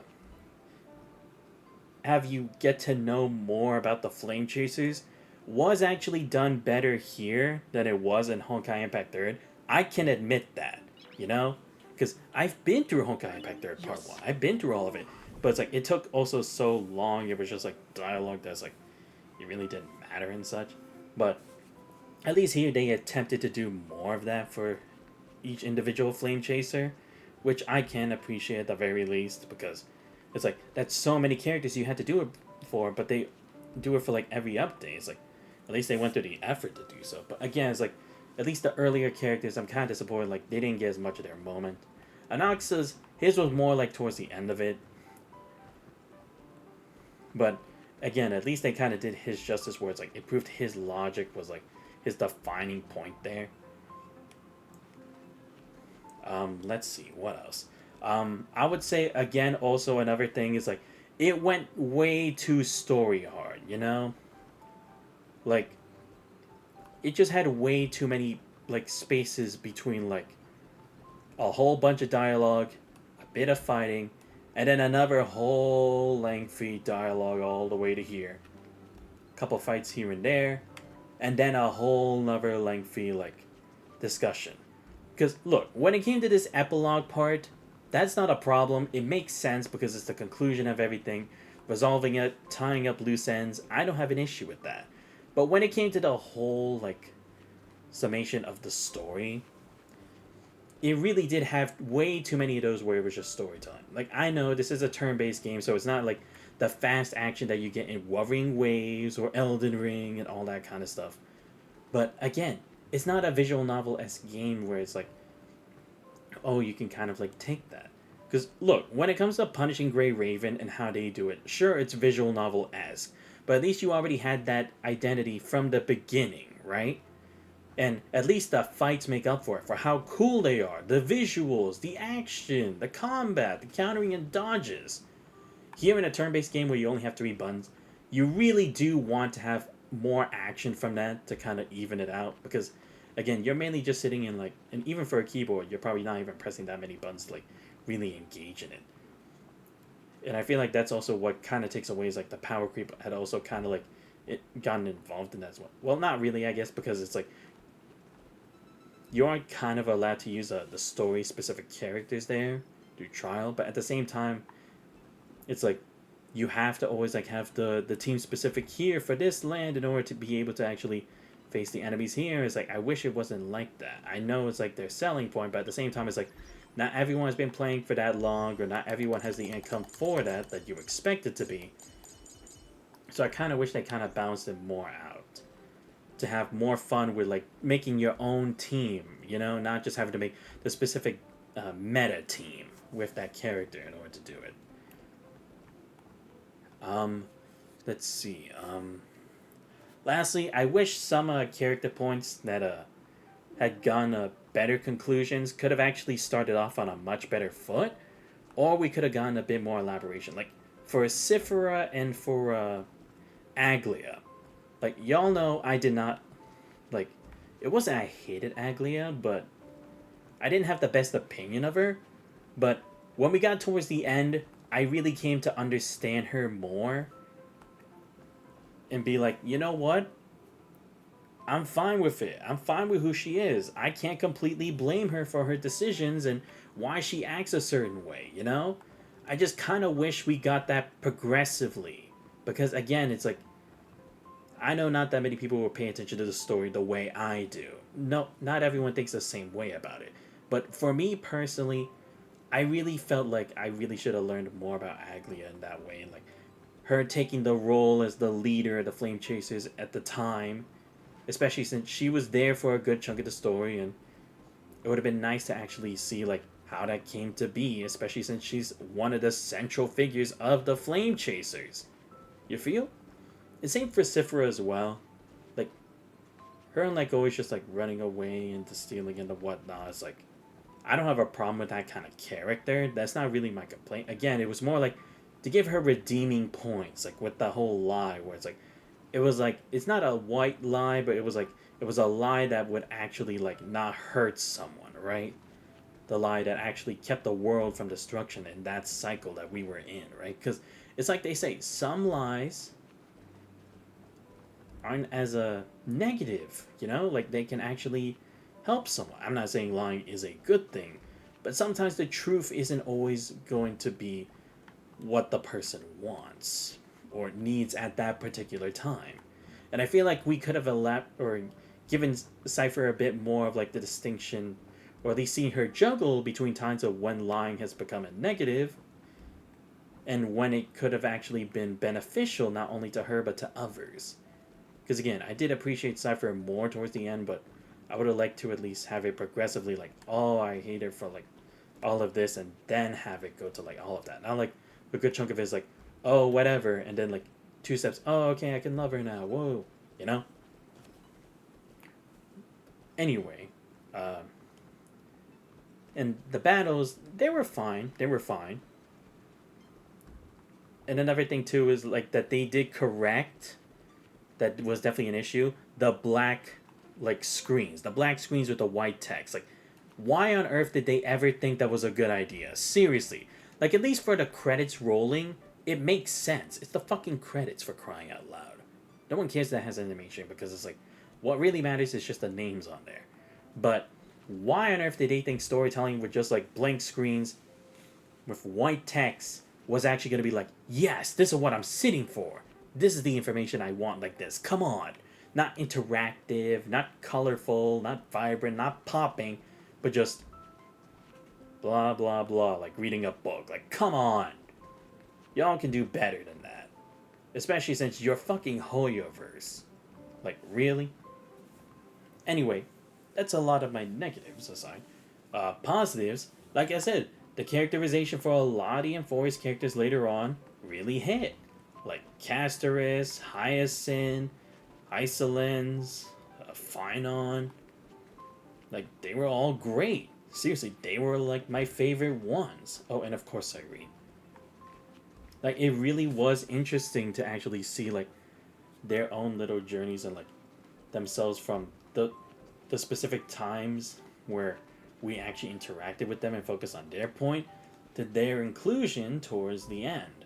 It's like, it really reflected on how much they changed and grew up as individuals over time for that, you know? Where Hyacinth believing she was a descendant of a hero was like, that wasn't really the case, but that shouldn't necessarily stop her from trying to become one herself, right? It doesn't have to be hereditary. And where Hyacinth's not always having to go onto her king's orders, but just like, she can also have times where she can choose to rely on her own judgment. And for Phynon, again, passing the torch to someone else to become the hero, because it's like we said, as kids, sometimes we have those dreams where it's like we want to become the hero, but sometimes, again, the reality is not all sunshines and rainbows. But it's like his growth to that as well, and seeing the Flame Reaver really kind of like, it had a better standing point of like, or it had a better perspective of like what Kevin Castellano went through in Honkai Impact 3rd, but gave a lot more like identity, gave a lot more clarity as to how his transformation, as that he ended up like that, so callous, so soulless, that being focused on that one goal, it really turned him into that, and it's not unbelievable either, you know, because he was just a guy who wanted to make a difference from a small town home, ventured to the big city, and was thrust upon all this responsibility, and then having all this like just surge up over and over. It's like, I don't think anyone could blame him for thinking that what should be his answer. And again, with Casterus as well, oh my god, dude, like I fucking love Casterus. She's like she's instantly one of my top 5 faves, absolutely. Like, do we even have to go into any more depth with that? And again, Cyrene, of course, the ever Alicia, who, like, come on, or you know what, I won't do that. I won't do her that injustice. I'll just say Cyrene. Cyrene and Alicia, come on. You couldn't have made, like, 2 perfect characters. Like, also understanding, like, Cyrene wasn't or at least the Cyrene that we were with, / Mem, wasn't the same Cyrene as, like, the one from the beginning we're fine on, you know? Getting that whole realization, the distinction between the two, how they both affected each other in some way through this hellish cycle. It was really grand. And also, the thing with Lygus as well, like, don't get me wrong, I like that it was, like, a member of the Genius Society who was, and, like, number 1 as well, was the villain here. Because, again, it's like, this kind of plan, this kind of effort, would only have to be from someone who is that skilled and has the foresight to be able to, like, make these things a reality, right? Like, you can make all the theories you want, but if you can make a theory a reality, that deserves some real hard credibility. But at the same time, it's like, when we started getting closer to the end, it's like, it wasn't really Lygus that was the enemy at that point, you know? We were just doing whatever and fighting off any, like, quote-unquote evil forces, you know? Like, just spawns, and it's like, come on, Lygus is supposed to be the villain. He didn't make, like, big bosses or anything. I mean, I guess the progress is, like, all these titans and everything and going through the cycles, those were the real enemy that we were facing, because we were facing millions of cycles to reach a conclusion on the last one. But even so, I felt like we could have had him be a bit more direct. But again, I guess that's also part of him, like, being careful to make sure, like, nothing inconsistent with how he had almost succeeded before wouldn't be that drastic of a change from how he did the second time. I don't know. Like I said, it's like, maybe that's the reason for it. And if it is, I'm honestly fine with it. Because like I said, it's not really that big of an issue. I just like that it was at least a different take onto what the enemy was compared to, like, when it was Sunday, when it's Cocolia. Like, not the main ruling force, like, making it, like, Serendra or something like that, but something a bit more, like, open-minded of a situation.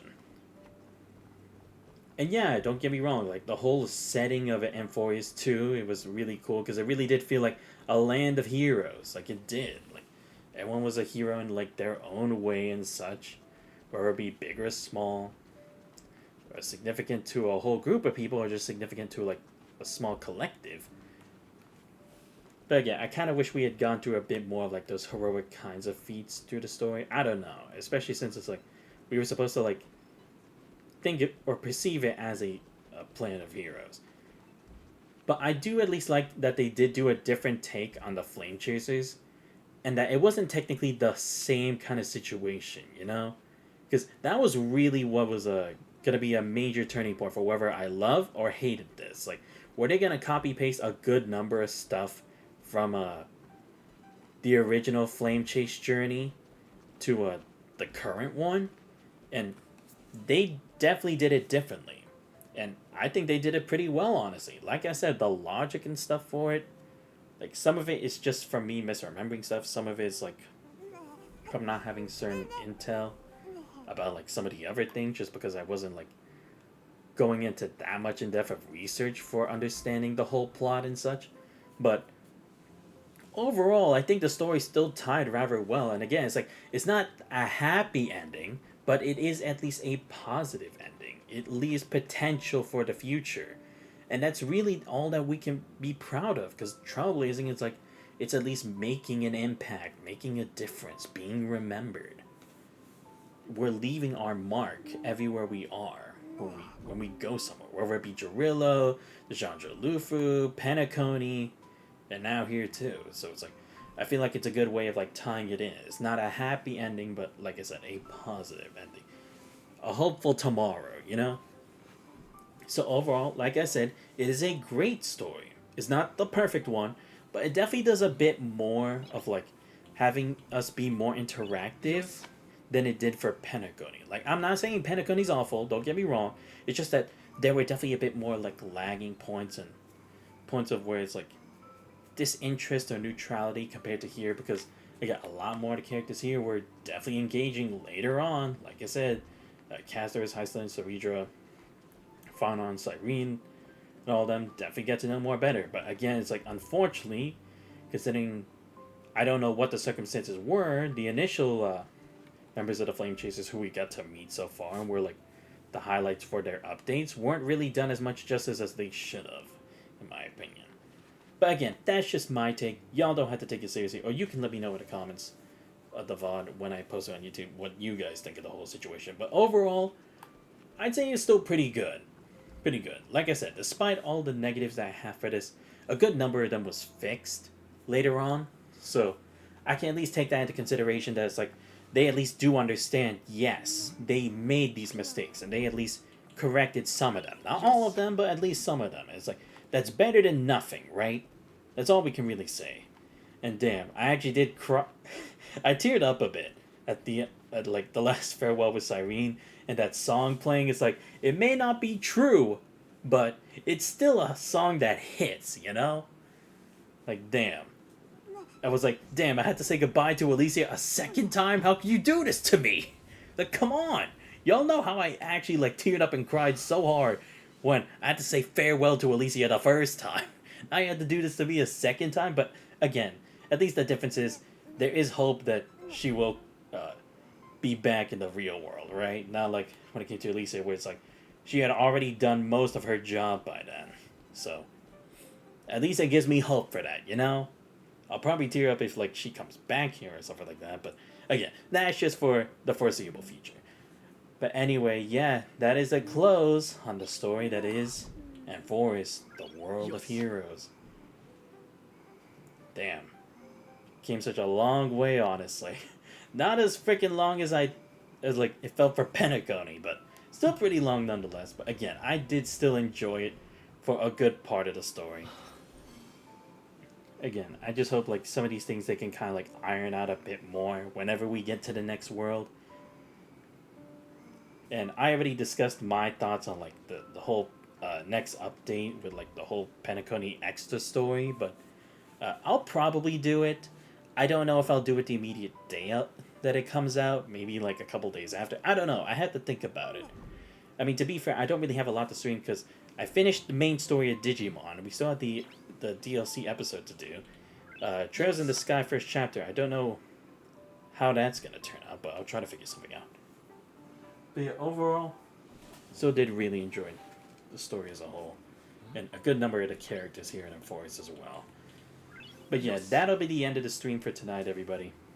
Let me give a huge shout out to everyone who showed up. So, shout out to Killamore VT, Syri, and let's see, Dragosonic 12 for all showing up to the stream. It was a great chatting with you all.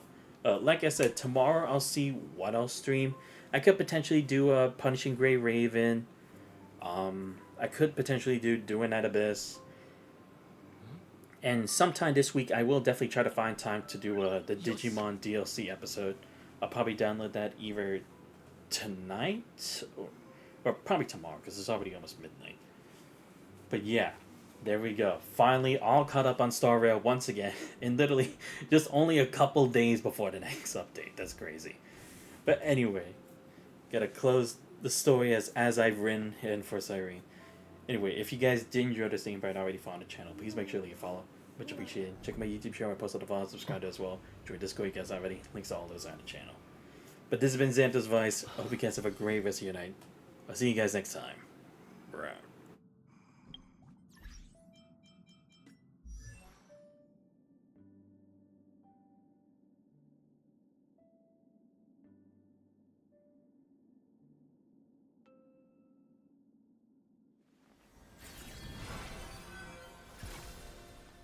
過ぎ去った風景の一幕また一幕が目の前に浮かんでくる。